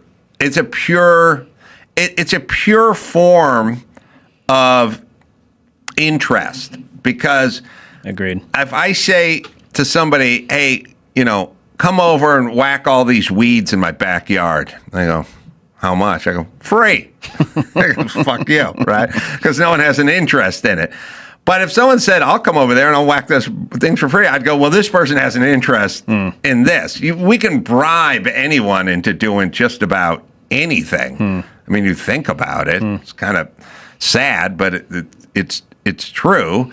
And the real job that you want is the one you would do for free or did do for free. So you defied the odds by ending up having a job and a career, and the first part of it was all free, but that's how you know you want to be there. And I had the same thing. I did what I wanted to do for free and then got paid to do it. And I think if you were wishing for something for your kids, I think that would be the wish, Yeah, I agree with that. I just wonder if this generation will do anything for free. Oh, they don't know. Because they just get everything. They just get everything, and it's like free. I did say at some point, I don't know, my son, I don't know, he was 13 or something, and I said something like, why don't you take the trash out? And he's like, meh. And I said, I'll give you $10. He's like, meh, we're good, But to be fair to him, I was thinking about him last night. He's 19. He's been to Japan 2 times already. So I said, ask me how many times I've been to Japan. Answer 0. And my number one answer would be because I can't afford it. Now, I can afford, because I got to work. Like, I can't be out for 3 weeks. Right. He's paid. And by the way, he's cool about it. My kids are cool about it. It's just something they're used to. That's right. You know what I mean? And it's like, in a weird way, it'd be like describing racism in the South to them. Like, black people had their own drinking fountain. And they'd be like, what for? Like, it'd be like, what? Why? That's insane. Right? So, money, bills, coins, all this stuff we did. Doesn't register. All the tedium, like all the work. The other thing, too, is I think boredom is important in that most of you, like, let's just say this. You're out in the field, you're running your ass off, you're sweating, and you're pushing yourself, But if you have a 65-inch TV, 500 channels, air conditioning, and Grubhub waiting at home, you might tend to spend more time there than out in the sun running wind sprints, right? Oh, no, no question. I think a lot about my childhood and how bored I was sometimes. But then from that comes creativity, and you just make shit up because you're just trying to figure. And if sometimes my kids go, I'm bored. Right. And I'm like, dude, you have no idea what being bored is. Right. But I think being bored is good sometimes. I do. No, I agree. It's like taking away the phone and shutting off the TV and just having sort of sitting with your thoughts, and That's like exactly I right. remember some of the best work I got done is doing laundry at a coin op when I was like young and poor. And what I would do is I'd bring in a big pillowcase of laundry to the coin op because I was living in apartments or rented houses or something, and have washer and dryer. And I would go to the coin op and I'd put everything in there, and then I would just sit on that fiberglass chair, and I'd bring a notepad, and I'd just be writing sketches, like and notes and jokes and sketches. And I was there for 3 hours just sitting there, and there was no TV and there's no radio and there's no earbuds and there's no anything, but you have the notepad. That's and awesome. you're kind of captive. You can't really leave, and you're just there. And you go, I'm just going to bring this pad and come up with the next great sketch or bit, And it's probably how you got a lot of your material. I did create a lot of material in those environments, and then even like later on when we started the Man Show, I just took a lot of that material and just transferred it over. It's like, this is stuff I've been thinking about for a long time. But if I had porn on my phone and air conditioning and a washer dryer and Grubhub, I don't think I would have had those moments, And it's weird. And now we have to simulate it. So we no longer have to walk to the well. You have to hit the treadmill, which is a simulated walk to the well, right? And the walk to the well was necessary, but the treadmill is optional. And that's where the problem is coming in. Can I ask you a question I was just thinking about? Sure. What's from the time you started until now, how has comedy changed? And in particular with, comics rely on free speech. It's like the basic tentpole of what you can do. How has that altered and changed? I'm curious from your perspective. I think there's there's always sort of trends in everything: music, comedy, fashion, automobile design, sports. It's like there's a aesthetic part of it. There's a rhythm part of sort of 80s comedian. There's a whole look. So now there is no one aesthetic, like comedically. It's everything. It is like saying, you go back to the 50s, every guy had the same haircut, they wore a fedora, they had the same suit tailored, you know what I mean? You go look, you go to a major league ballpark and they show pictures of the stands from 1935, and every guy's wearing the same hat, wearing the same suit. In a suit, yeah. So now you take comedy. You got guys who go out there in T-shirts and sweatpants. You got guys out there wearing suits. You got guys with short hair. You got guys with long hair. You got guys with beards. You got guys with mustaches. Like, we used to just go, what's the fashion? And the material and the comedy and the comedy sort of followed a trend too. There's like Catskill, Borscht Belt, and like stuff that was very 50s comedian, and then George Carlin came around and other guys like Richard Pryor, and they started sort of mixing the format up a little. And so I guess there is no trend now. It's just sort of everything. And within that group, there's a group that's sort of the police men of comedy saying like, hey man, you can't say retard up on stage, like they look at their jobs as sort of police stuff. Then there's actual comedians. There's actual comedians who do that. Interesting. And then there are comedians that completely go rogue because they don't want to be policed. And so you created what I always say is, LA is, as soon as we try to force everyone into an electric car, half the people bought a Ram truck. They're like, fuck you. Other end of the spectrum, right? They swung pendulum. It. They swung it. Right, right. Yeah. So L.A. was nothing but Honda Civics and Camrys in the 80s. People just bought a medium-sized car, got from point A to point B. Now everyone has to sort of swing. I'm going full electric. I'm going full diesel dually with the towing package. You know what I mean? And the truck nuts swinging on the back hitch, right? So same in comedy, you're saying? It's a free for all. There's still a kind of a may the best man win kind of thing. Like there's still, there are guys like Shane Gillis, and they got knocked down, and they got comedy policed, got out of the thing, and they pulled him out of SNL. But he's so talented that he was able to make his way back up, and if you don't have the horsepower and you get canceled, you're never coming back. Yeah. If you take people that are good, like bona fide talents, Louis C.K. and guys like that, well, they're not really you can't cancel them.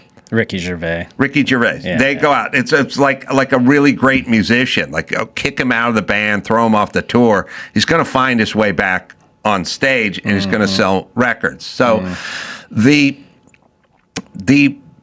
sort of politically correct policing is more done for the middle. It's not done for the insanely talented mavericks. Like, you can take a guy who's like a mid-level guy and go, here's the deal. You got to use everyone's pronouns. Otherwise, you're going to get fired from this place. You go, fine. Sure, whatever you want.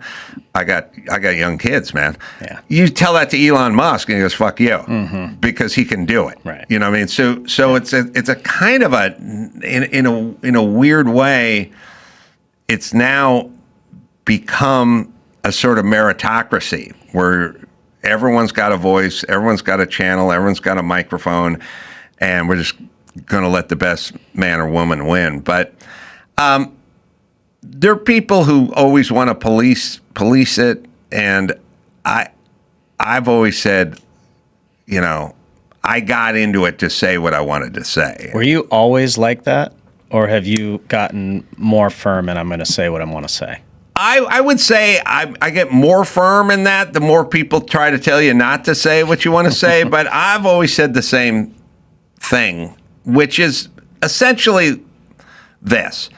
When people go, well, but when Kennedy says that black people don't need, that's got to come across as kind of, I go, I don't give a fuck. It's either true or it's not true. If it's true, then he can say it. Even if it's untrue, he can say it. But the point is I don't want to change my opinions because things sound uncomfortable, like to you. It'll either be true or it won't be true. Well, that is the essence of free speech, right?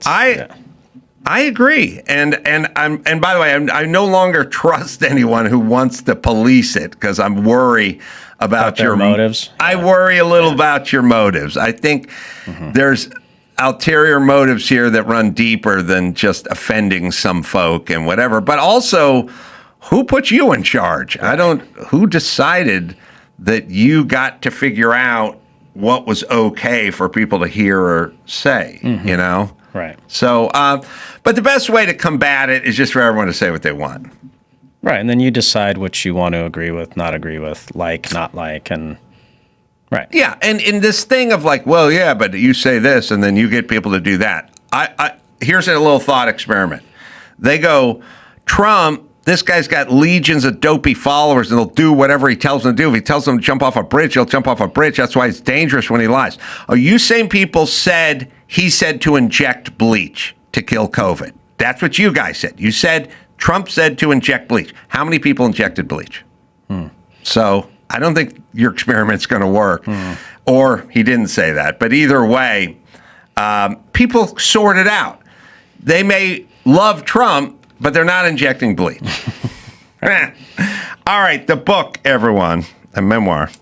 Landon Donovan, come back anytime, Landon. It was nice to be here with you. It was nice to finally meet you after all these years. Likewise, I grew up with you, so I appreciate it.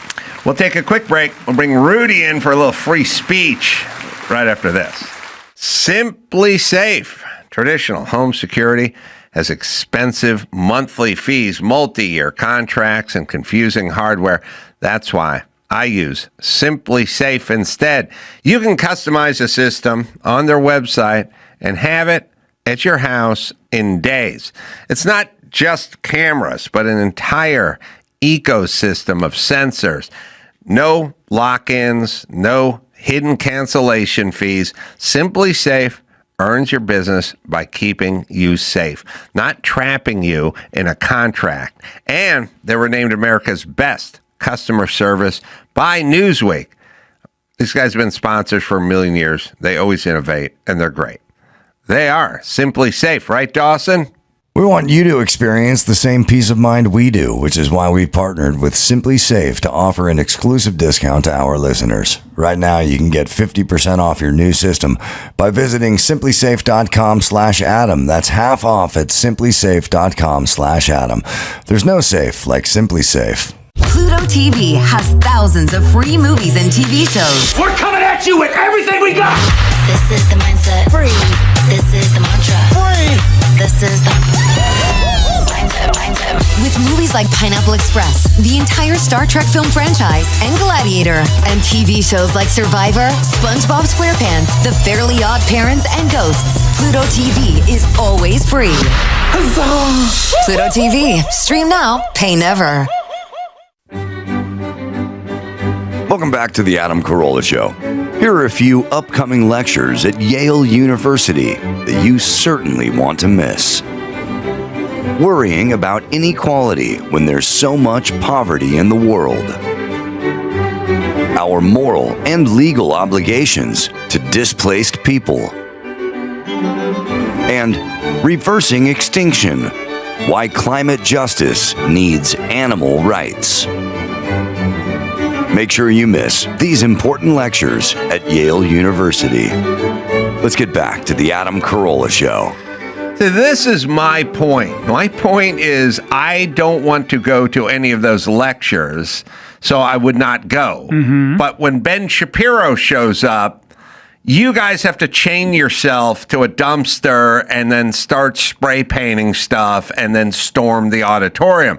Why not just treat it as a lecture you don't want to go to? See what I'm saying? Yes. Oh, I had such a long conversation about this in Nebraska with somebody over the weekend. Really? Anytime that you post something that is maybe just skews a little bit more to the left, nobody on the left will ever, they won't try to condemn it. They won't agree with it. But the second you write anything online that goes against what they are about, they will blow your ass up off the internet as fast as they possibly can. I never thought about this, but let's think about it. Because there's kind of an origin for everything. And here's what I'm saying. There's a sort of chemical, practical, genetic, evolutionary thing for everything. So, and I'll straighten that statement. So I'm thinking a lot about women and feminization and being in an influx of feminization into government and policy, and everything's being safety oriented now, and that's a feminine thing. But you think about the left and you think about online and, on X and firebacks and clapback and the people on the left, by and large, there's a greater group of college graduates, educated college graduates and women who can type 60 words a minute. You know what I mean? The dude, Joe Sixpack, first off, the red dudes, they want to go hunting and watch MMA and get drunk and get into a fight and stuff like that. They don't really want to share their feelings and opinions. So if you put something out there to the right, you got a bunch of people that probably struggle with texting. Like, I'm a blue collar dude. It takes me a minute I can't get into a protracted text war with somebody. It takes too fucking long for me. Yeah. I can't do it. I misspell everything. I can't do battle with someone on X because I don't have enough bandwidth in my brain. I can't type well enough. And also, sitting and typing feels really shitty to me. Yeah. My plan is like, I want to go build the house. I want to go add on the deck. I don't want to sit and do this. But that's why I was a shit student, because sitting and writing and reading and preparing was all shit I didn't want to do. I wanted to be outside playing sports, building something, jumping off a roof. So you're already kind of at a cultural disadvantage when you think about it, because these people have nothing but time. They have no side projects. They're not building a kayak and laminating wood in the garage. They're not doing an addition onto their house or building a cabin at their lakefront property. They're not engaged in any of that shit. Yes. They're fucking sitting around and texting and tweeting and then taking breaks and beating off and then take another break and get the shit that the food got dropped off from Grubhub, and then they go right back to doing this. This is their muse. For me, being indoors all day, and I'm not going to say for me, I'm just saying for like dudes who are like right-leaning, who like outdoors. I mean, you think it's like literally, the term is called outdoorsman. Yeah. That's what dudes on the right want to do. They want to go shooting and stuff on the weekend. They don't want to go tweeting on the weekend. They want to go fishing. They don't want to go tweeting. Yeah. My girlfriend, who is a crazy leftist and one of the sweetest people you'll ever meet, she will sit on the internet all day on Threads and respond to people in a very funny kind of jovial way. But I've asked her many times, how many times have you posted something that is very left leaning and people on the right come after you about it? And she goes, well, not very often. I said, well, you're proving my point. Well, if you're out fishing, you ain't got time for that shit. Right. Or skeet shooting or something. You're just gone. I mean, literally, I would argue in the physical project department, like I'm going to put that shed up in the backyard, that storage shed, or I'm going to add on the thing, or I'm going to put a bay window in the kitchen, or I'm going to build a tree house, or I'm going to go, chop some wood or something like that, or wherever that is, I would say statistically quite a bit higher in men than it is in women, and quite a bit higher on the right than it is on the left. For sure. And you basically see it. Like here, Los Angeles, we have a mayor. One of them is a socialist career bureaucrat who's been to Cuba 25 times, and the other is Rick Caruso. Rick Caruso would be the let's go build shit dude, because I'm a commercial builder. She's the sit around and talk about it person. Yeah. Right? So they don't let their fists do their talking. They let their thumbs do their talking when they're texting and tweeting. So it makes perfect sense that you would get I have no idea what we're looking at, but it makes perfect sense that we'd get a much greater response. Yeah. I got a video right now. Oh, I'm sorry. This is the Bob Barker. Oh, there's a video of these people sitting around. So I see everything. You have to account for the phenomenon. I think that's what that is. Yeah. I got a video right now that's going ridiculous, because during the NCAA tournament when it started, I said, here are the top 5 college mascots that liberals have not canceled yet. And that's all I wrote. Just something very simple and not even that funny, but just something ridiculous. And I think just putting the word liberal in that video, people have lost their minds. And I don't think they realize the more that they comment and the more that they just keep throwing, it throws it right back into the algorithm, and it keeps growing that video. If you guys would just stop commenting on it, I haven't commented back to anybody on this thing. I'm not engaging. You guys are. We have the the Bob Barker thing where he's getting, it's great. Basically, he's getting Me Too'd. Bob Barker probably lived to 100 years old. 99, actually. And now he's gone. But he was beloved, but now not. By the way, all right, sorry, we'll play the clip.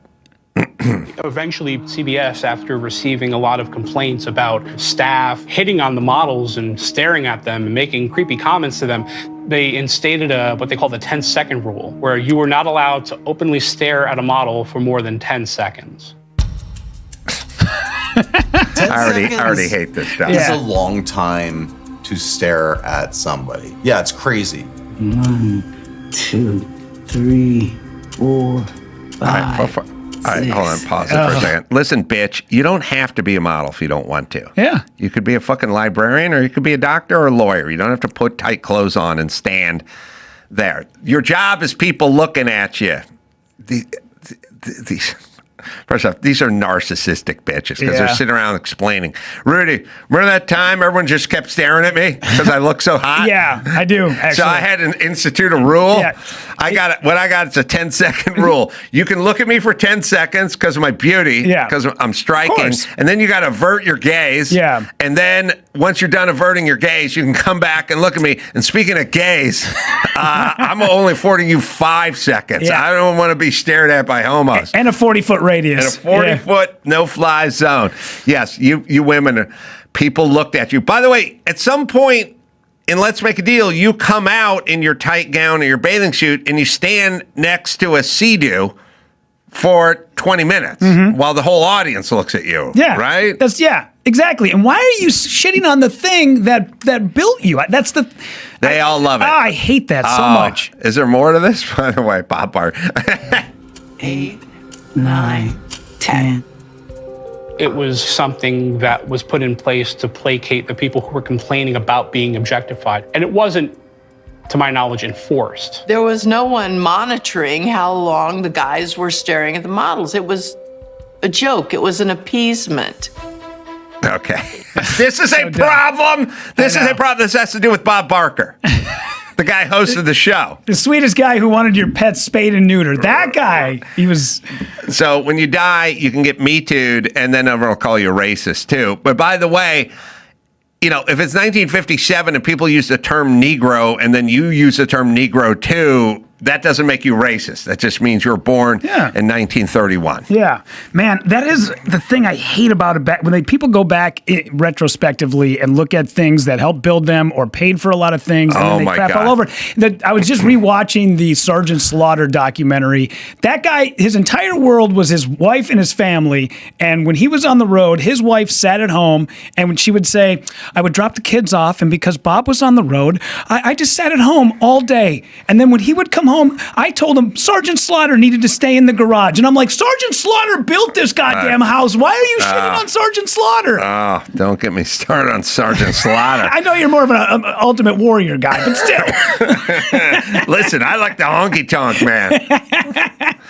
All right, let's do some news. All right, let's do it. So obviously this story's been walking around about Kristi Noem's cross-dressing husband, but apparently this came out of a gentleman named Mark Caputo, a White House reporter and CBS News contributor, who talked about how this story was broken by an illegal immigrant who was out for vengeance. Did you see any of this story? No, I mean, I saw the story.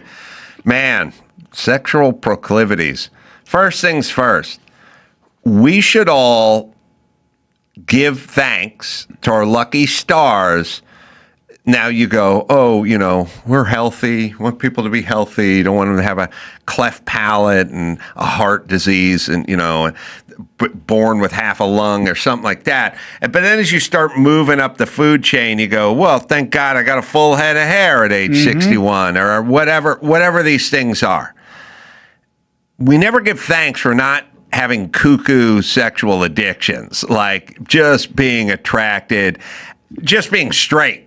That's a gift. Yeah. I mean, it's not so much in the modern era, but I'll throw out, our country and society, living in the Middle East, you know what I mean? So you're not trapped in the wrong body. You're not hankering for cock. You don't need to watch German chicks step on cockroaches so you can come. Yeah. And that's a fucking blessing. Have you been looking at my web browser yes, again? I was wanting to bring that up with you. Yes. Yeah, so just not being a weirdo, I'm not being a pedophile. Yeah. Like literally I'm attracted to 9-year-old boys. Like, could you imagine the fucking burden? I got to put a weird sports bra on like a Canadian shop teacher and get out there and deep cut reference to that guy. And then take pictures so I can orgasm, talking to other dudes. Like it's so nice not to have that burden. Not to have any of that. I agree. Yeah. Having the people out there that, there's a DTF St. Louis. I don't know if you've seen any of this on HBO at all. Great show. Jason Bateman is in it. But a lot of it is about, watching your wife get plugged by another guy and all of this stuff. And man, just having regular hetero sex with another person of the opposite sex is that, for me, that feels enough. Well, think about what P. Diddy's missing out on right now. Think about what Harvey Weinstein is missing out on right now. Yeah. Think about Bill Cosby's legacy. They could have just been flying private and being the toast of the town. Yeah. When you see the guys out there, I always think about Danny Masterson. Right. That guy had like the Hollywood by the balls. He could have had any woman that he wanted, but he chose because that is just what is inside of people. Aaron Hernandez. You're never going to get that out of him. Yes, you are one of the best tight ends in the NFL, but at heart, you want to walk around and murder people, and that's who you are. Right. Yeah. All right. So, crazy story. Trump wages war on California insurance giants. I don't know if you saw this tweet that came out, off of Truth Social Post, but President Trump took aim at insurance giant State Farm and other providers by accusing them of abandoning Southern California that was devastated by last year's wildfire. He says people have been paying them large premiums for years, only to find out that when tragedy struck, these horrendous companies were not there to help. Well, look. The thing about insurance companies, and I'm sure this is true, but insurance companies make their money insuring things. Yes. And like gas companies make their money refining oil and turning it to gas and then selling it. And and commercial builders make their bones building stuff. And this is all stuff they would happily do in California. But if you regulate them too much, then they're not going to do it because it becomes too burdensome. So we just drive away industry and business, and then we get mad at the industry and the business. So our blue way of approaching life is we're going to defund the police and say nobody is illegal. We'll have cashless bail and so on and so forth. And then you can try to run your CVS pharmacy on the corner, but it's going to be looted all the time with these mobs. And we're not going to do anything about them. And we're not really going to arrest anybody. And then shoplifting is going to be a huge problem. Half of your inventory is going to be stolen. You have to lock everything up in cages and everything. We're not going to prosecute or police or do any of that. And then at some point, CVS goes, fuck it, we're moving out of Oakland. And they go, whoa, where are you going? This is some kind of racist shit. And where are these people going to get their prescription meds and condoms? It's like, CVS is in the business of making money. They're not a charity. They would like to, they opened a store in Oakland with the presumption of making money. After 10 years of losing money because you guys can't run a city, then they leave. And then you usually get angry at them. Like Gavin Newsom wants to know why Chevron's gouging and charging more money for gas or whatever. You overregulated it. The insurance companies leave. Elon Musk leaves. Like everyone leaves. So insurance companies want to insure and did insure and worked in California for a long time insuring. But if you make it too difficult for them to do it and you basically offer, how would one insure homes in the Palisades? That's their job. Their job is to insure the homes. Your job is to not have an empty aqueduct and clear the forest. Yeah. But you don't clear the forest or fill the aqueduct, and you want these guys to keep insuring you. Yeah. In the place that's going to burn down because they're aware of it. Yeah.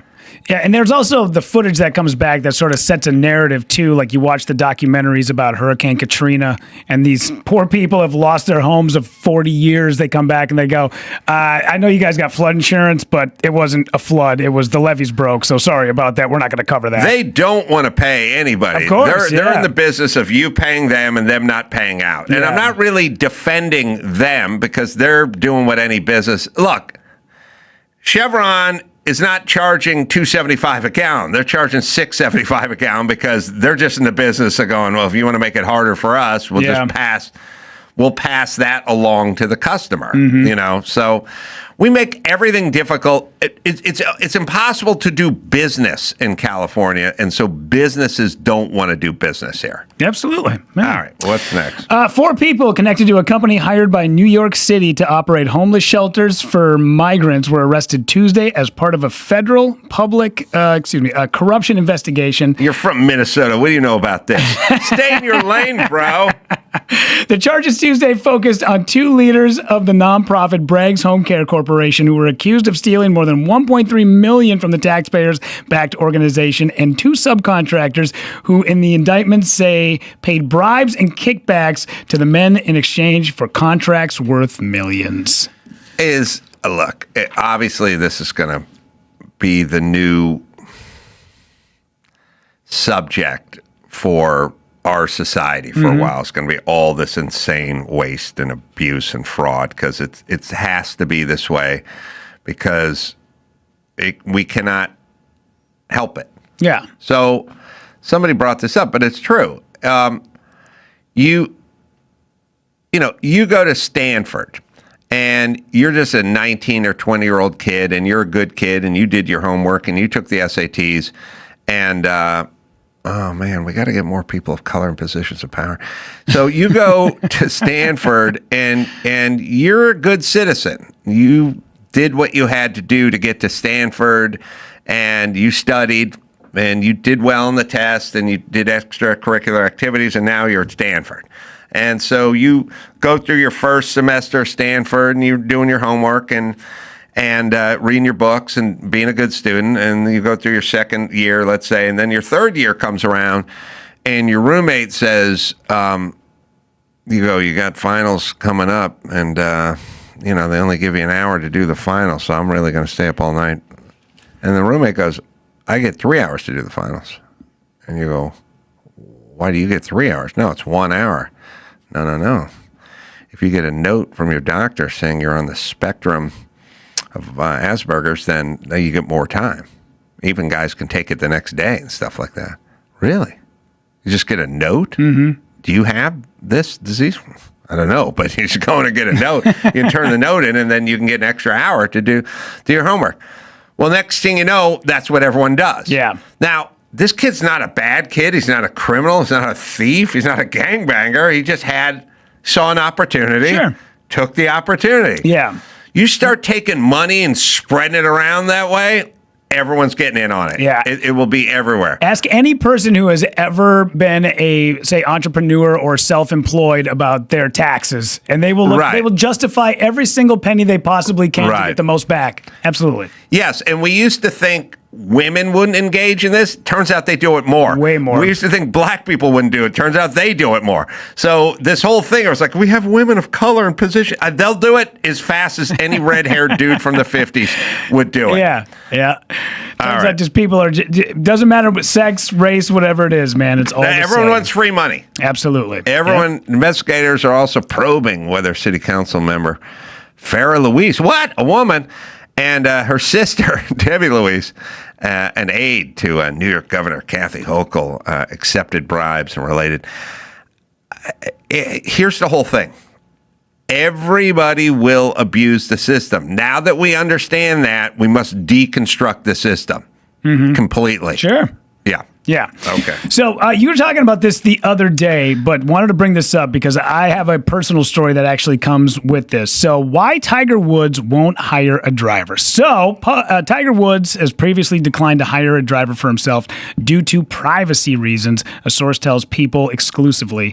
The professional golfer 50 was arrested and charged with DUI with property damage in Florida on Friday, March 27th. Woods doesn't want anyone to watch over him or know what he is doing, is what this insider says. Now, that was a point that you were making the other day, that he doesn't want people up in his business and knowing where he's at and what he's doing. There was part of it is, I can't tell you how many times I've Ubered to the airport and been on the phone in the back of the Uber and not wanted to get into whatever subject, whether the guy's sitting there. Yeah. Now, they could invent the quiet car and it just had the shield in between. Remember during COVID, they'd hang cellophane and stuff up, and you see like 9 inches of daylight on the right, flapping in the wind. Yeah. And but that was good science at the New York cabs. You could do a partition, and Tiger, you could probably get one of his Range Rovers, right? And for probably under 20 grand, you could have it outfitted with a partition that was like double paned, soundproof. Tiger could go sit in the front, have you go yell in the back, and you couldn't hear him. But someone's dropping him off at his Guma's house at 3 a.m. That's another situation. Yes. Yeah. So the reason why I brought it up is you were discussing this, that people would say, like, why doesn't he just get a driver? He's rich. He can afford a personal driver. Why not? There was a professional athlete from Minnesota. I won't say his name. I don't know if he wants this out there, but a friend of mine and a good acquaintance became his personal driver after this athlete's second DUI. And they basically, for the first 6 months, he would just run him to the bank or run him to the store, whatever it was. But all of a sudden, one night, he was like, hey, man, we want to go out for a couple of drinks. Why don't you show up around 7 o'clock, pick us up? Next thing you know, it's 4 o'clock in the morning. He's still driving this athlete and their friends around. And at the end of it, the guy was like, well, all right, you passed. So what I wanted to do was, for the first 6 months, was I needed to trust you. I needed to get you into the circle. So that's why we've been kind of slowly, gradually getting this relationship to where I can trust you. And now this is what it really is. So if you want to be on board with this is what it pays. You will have all these secrets, but on top of it, I do need you to keep your mouth shut. And this guy said, absolutely, man, where do I sign? And was on board with it. So hiring a driver you don't know, I get. But bringing somebody into the fold that you trust and you make them part of the crew, now that's a different story. Yeah, it's just that part where you have to cross over into, this is my girlfriend's house, not my wife's house. Yeah. That, and here I'm smelling like I do a little booger sugar or whatever that is. It's hard, yeah, because I've had other comics that I've gone on the road with where I go to their house to pick them up, and I go, hey, I didn't know, is your girlfriend home? And then they get a weird look on their face, and then we get out in the car and they go, by the way, home girlfriend is upstairs, road girlfriend, we're picking her up at a Walmart. Yeah. And then they come on the road for the weekend, and then we drop her back off at the Walmart when we get back to town, and then he goes back to his girlfriend's house. And now I'm stuck with this secret for the rest of my life. You're talking Thanks, about man. Jeff Foxworthy? Obviously, yes. Yeah. You might be a cheater if you pick up your girlfriend at a Walmart in a Dodge Charger. Well, I have a thought. I don't know if you have another story or not. No. Okay. I have a thought. And Dawson, you're going to be in on this thought. You're going to like this thought. So there was a Colorado Supreme Court ruling, and it was about, trans kids and having conversations, counseling and whatever. And Colorado's gone fucking nuts. Like when I was a kid, Colorado was like, Denver Broncos and Rocky Coors. Yeah, John Denver, man. Yeah. And that was about it. They become progressive fucking crackheads over there. I don't know why, but it's not good. And obviously they're going to ruin Colorado. But they were fighting. There's a Supreme Court, and I'll see if we can figure it out. But basically, they were saying if your kid is thinks he's trapped in the wrong body or she's trapped in the wrong body, and they're 15, the parents can sit with a counselor and clergy and whatever, and have a discussion about this with the parents there. Of course, that was a bridge too far for Colorado. They want all that outlawed because they want every kid to get their genitals mutilated before their 18th birthday. March 31, 2026, the Supreme Court ruled 8-1, Childs versus Fernandez, finding that Colorado's ban on conversion therapy for minors likely violates the First Amendment. The decision of the court sided with Kaylee Childs, a Christian licensed professional, whatever. Okay, so so all right. But here's what I want to say, and tell me what you guys think of this. It's 8-1. It's 8-1. So these are Supreme Court. These are the law of the land. When you take the Supreme Court and you go total amount of law experience, including law school and clerking for this and working for your own firm and all that kind of stuff, you take those 9 people, you've got 400 years of law study, right? I mean, you got 9, some are a little younger than others, but some are older. You have literally, at a minimum, like 300 years of law experience, right? Ketanji Brown Jackson is a progressive. She's not in there to apply the law. She's in there because she's a progressive, right? And when we do the Supreme Court, we have our gentleman's agreement, which is you're not here to support this side or that side. You're here to interpret the law and give it thing. But we all know politics gets in the way, and so people tend to lean this way or lean that way. And I get it. You're a fan. Can't help but cheer for your team. But we need you to make like sober, qualified decisions. So if you are so partisan that it is 8-1, it's 400 years of experience against your 19 years. But if it's 8-1, you got to go. Yeah. Because you've showed yourself for being partisan at that point. Yeah. Because everyone else has agreed to the rules. They've stuck with it. And so here's what I'll say.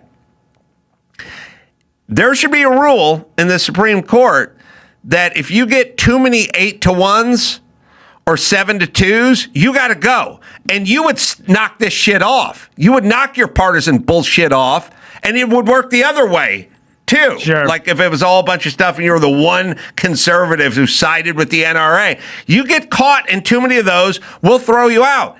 In boxing, if you didn't see the same fight the other two guys saw too many times, you're not a judge anymore. They'll throw your ass out. Yeah. Because they go, we all just watched this fight. We all just saw what happened, and we all just picked the winner, and you went the other direction. And that can happen, but if it keeps happening, you may be a bad judge. Yeah. That's why even baseball has gone to automatic balls and strikes, and boy, that has got to suck when you get 2 or 3 of those called against you in a row. That's got to hurt a little bit. And it makes you realize that you're not as good as at your job as you think I think she's a partisan hack. And by the way, the right is a little bit smarter. They're not going to get into an 8-1 situation because you look like a dope. You look like what you are.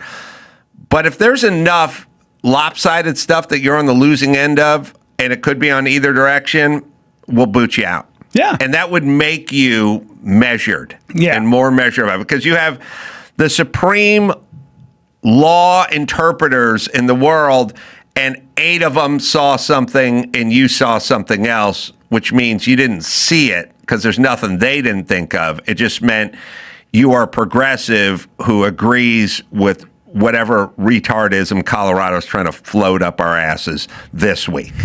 And for that reason, you don't need to listen to Ketanji Brown Jackson. Yeah. She's compromised. Yeah. And these assholes that say that The Wizard of Oz is not a good movie, or you know what I mean? Like all these people that go out there. Yeah, sorry. Yeah, sorry. Toy Story was freaking fantastic, all right? The Pixar stuff is written better than the live action stuff. Absolutely. All right. April, Salt Lake City, 10th and 11th. Wise Guys. 2 shows there on the 10th and the 11th. And then San Diego, Solana Beach, belly up, doing some live stuff there, stand-up shows and live shows. Phoenix, Desert Ridge Improv coming up. That'll be April 17th through the 19th. You got AdamCarolla.com for all the live shows. What do you got, Rudy? Let's see. This weekend I will be at Bananas Comedy Club in Rutherford, New Jersey, with our good friend Jonathan Kite. The following week, I'm going to be at LA Comedy Club at the Stratosphere in Las Vegas, and then I'll be in Phoenix with you. So, till next time, Adam Carolla for Rudy Pavich and Landon Donovan saying mahalo.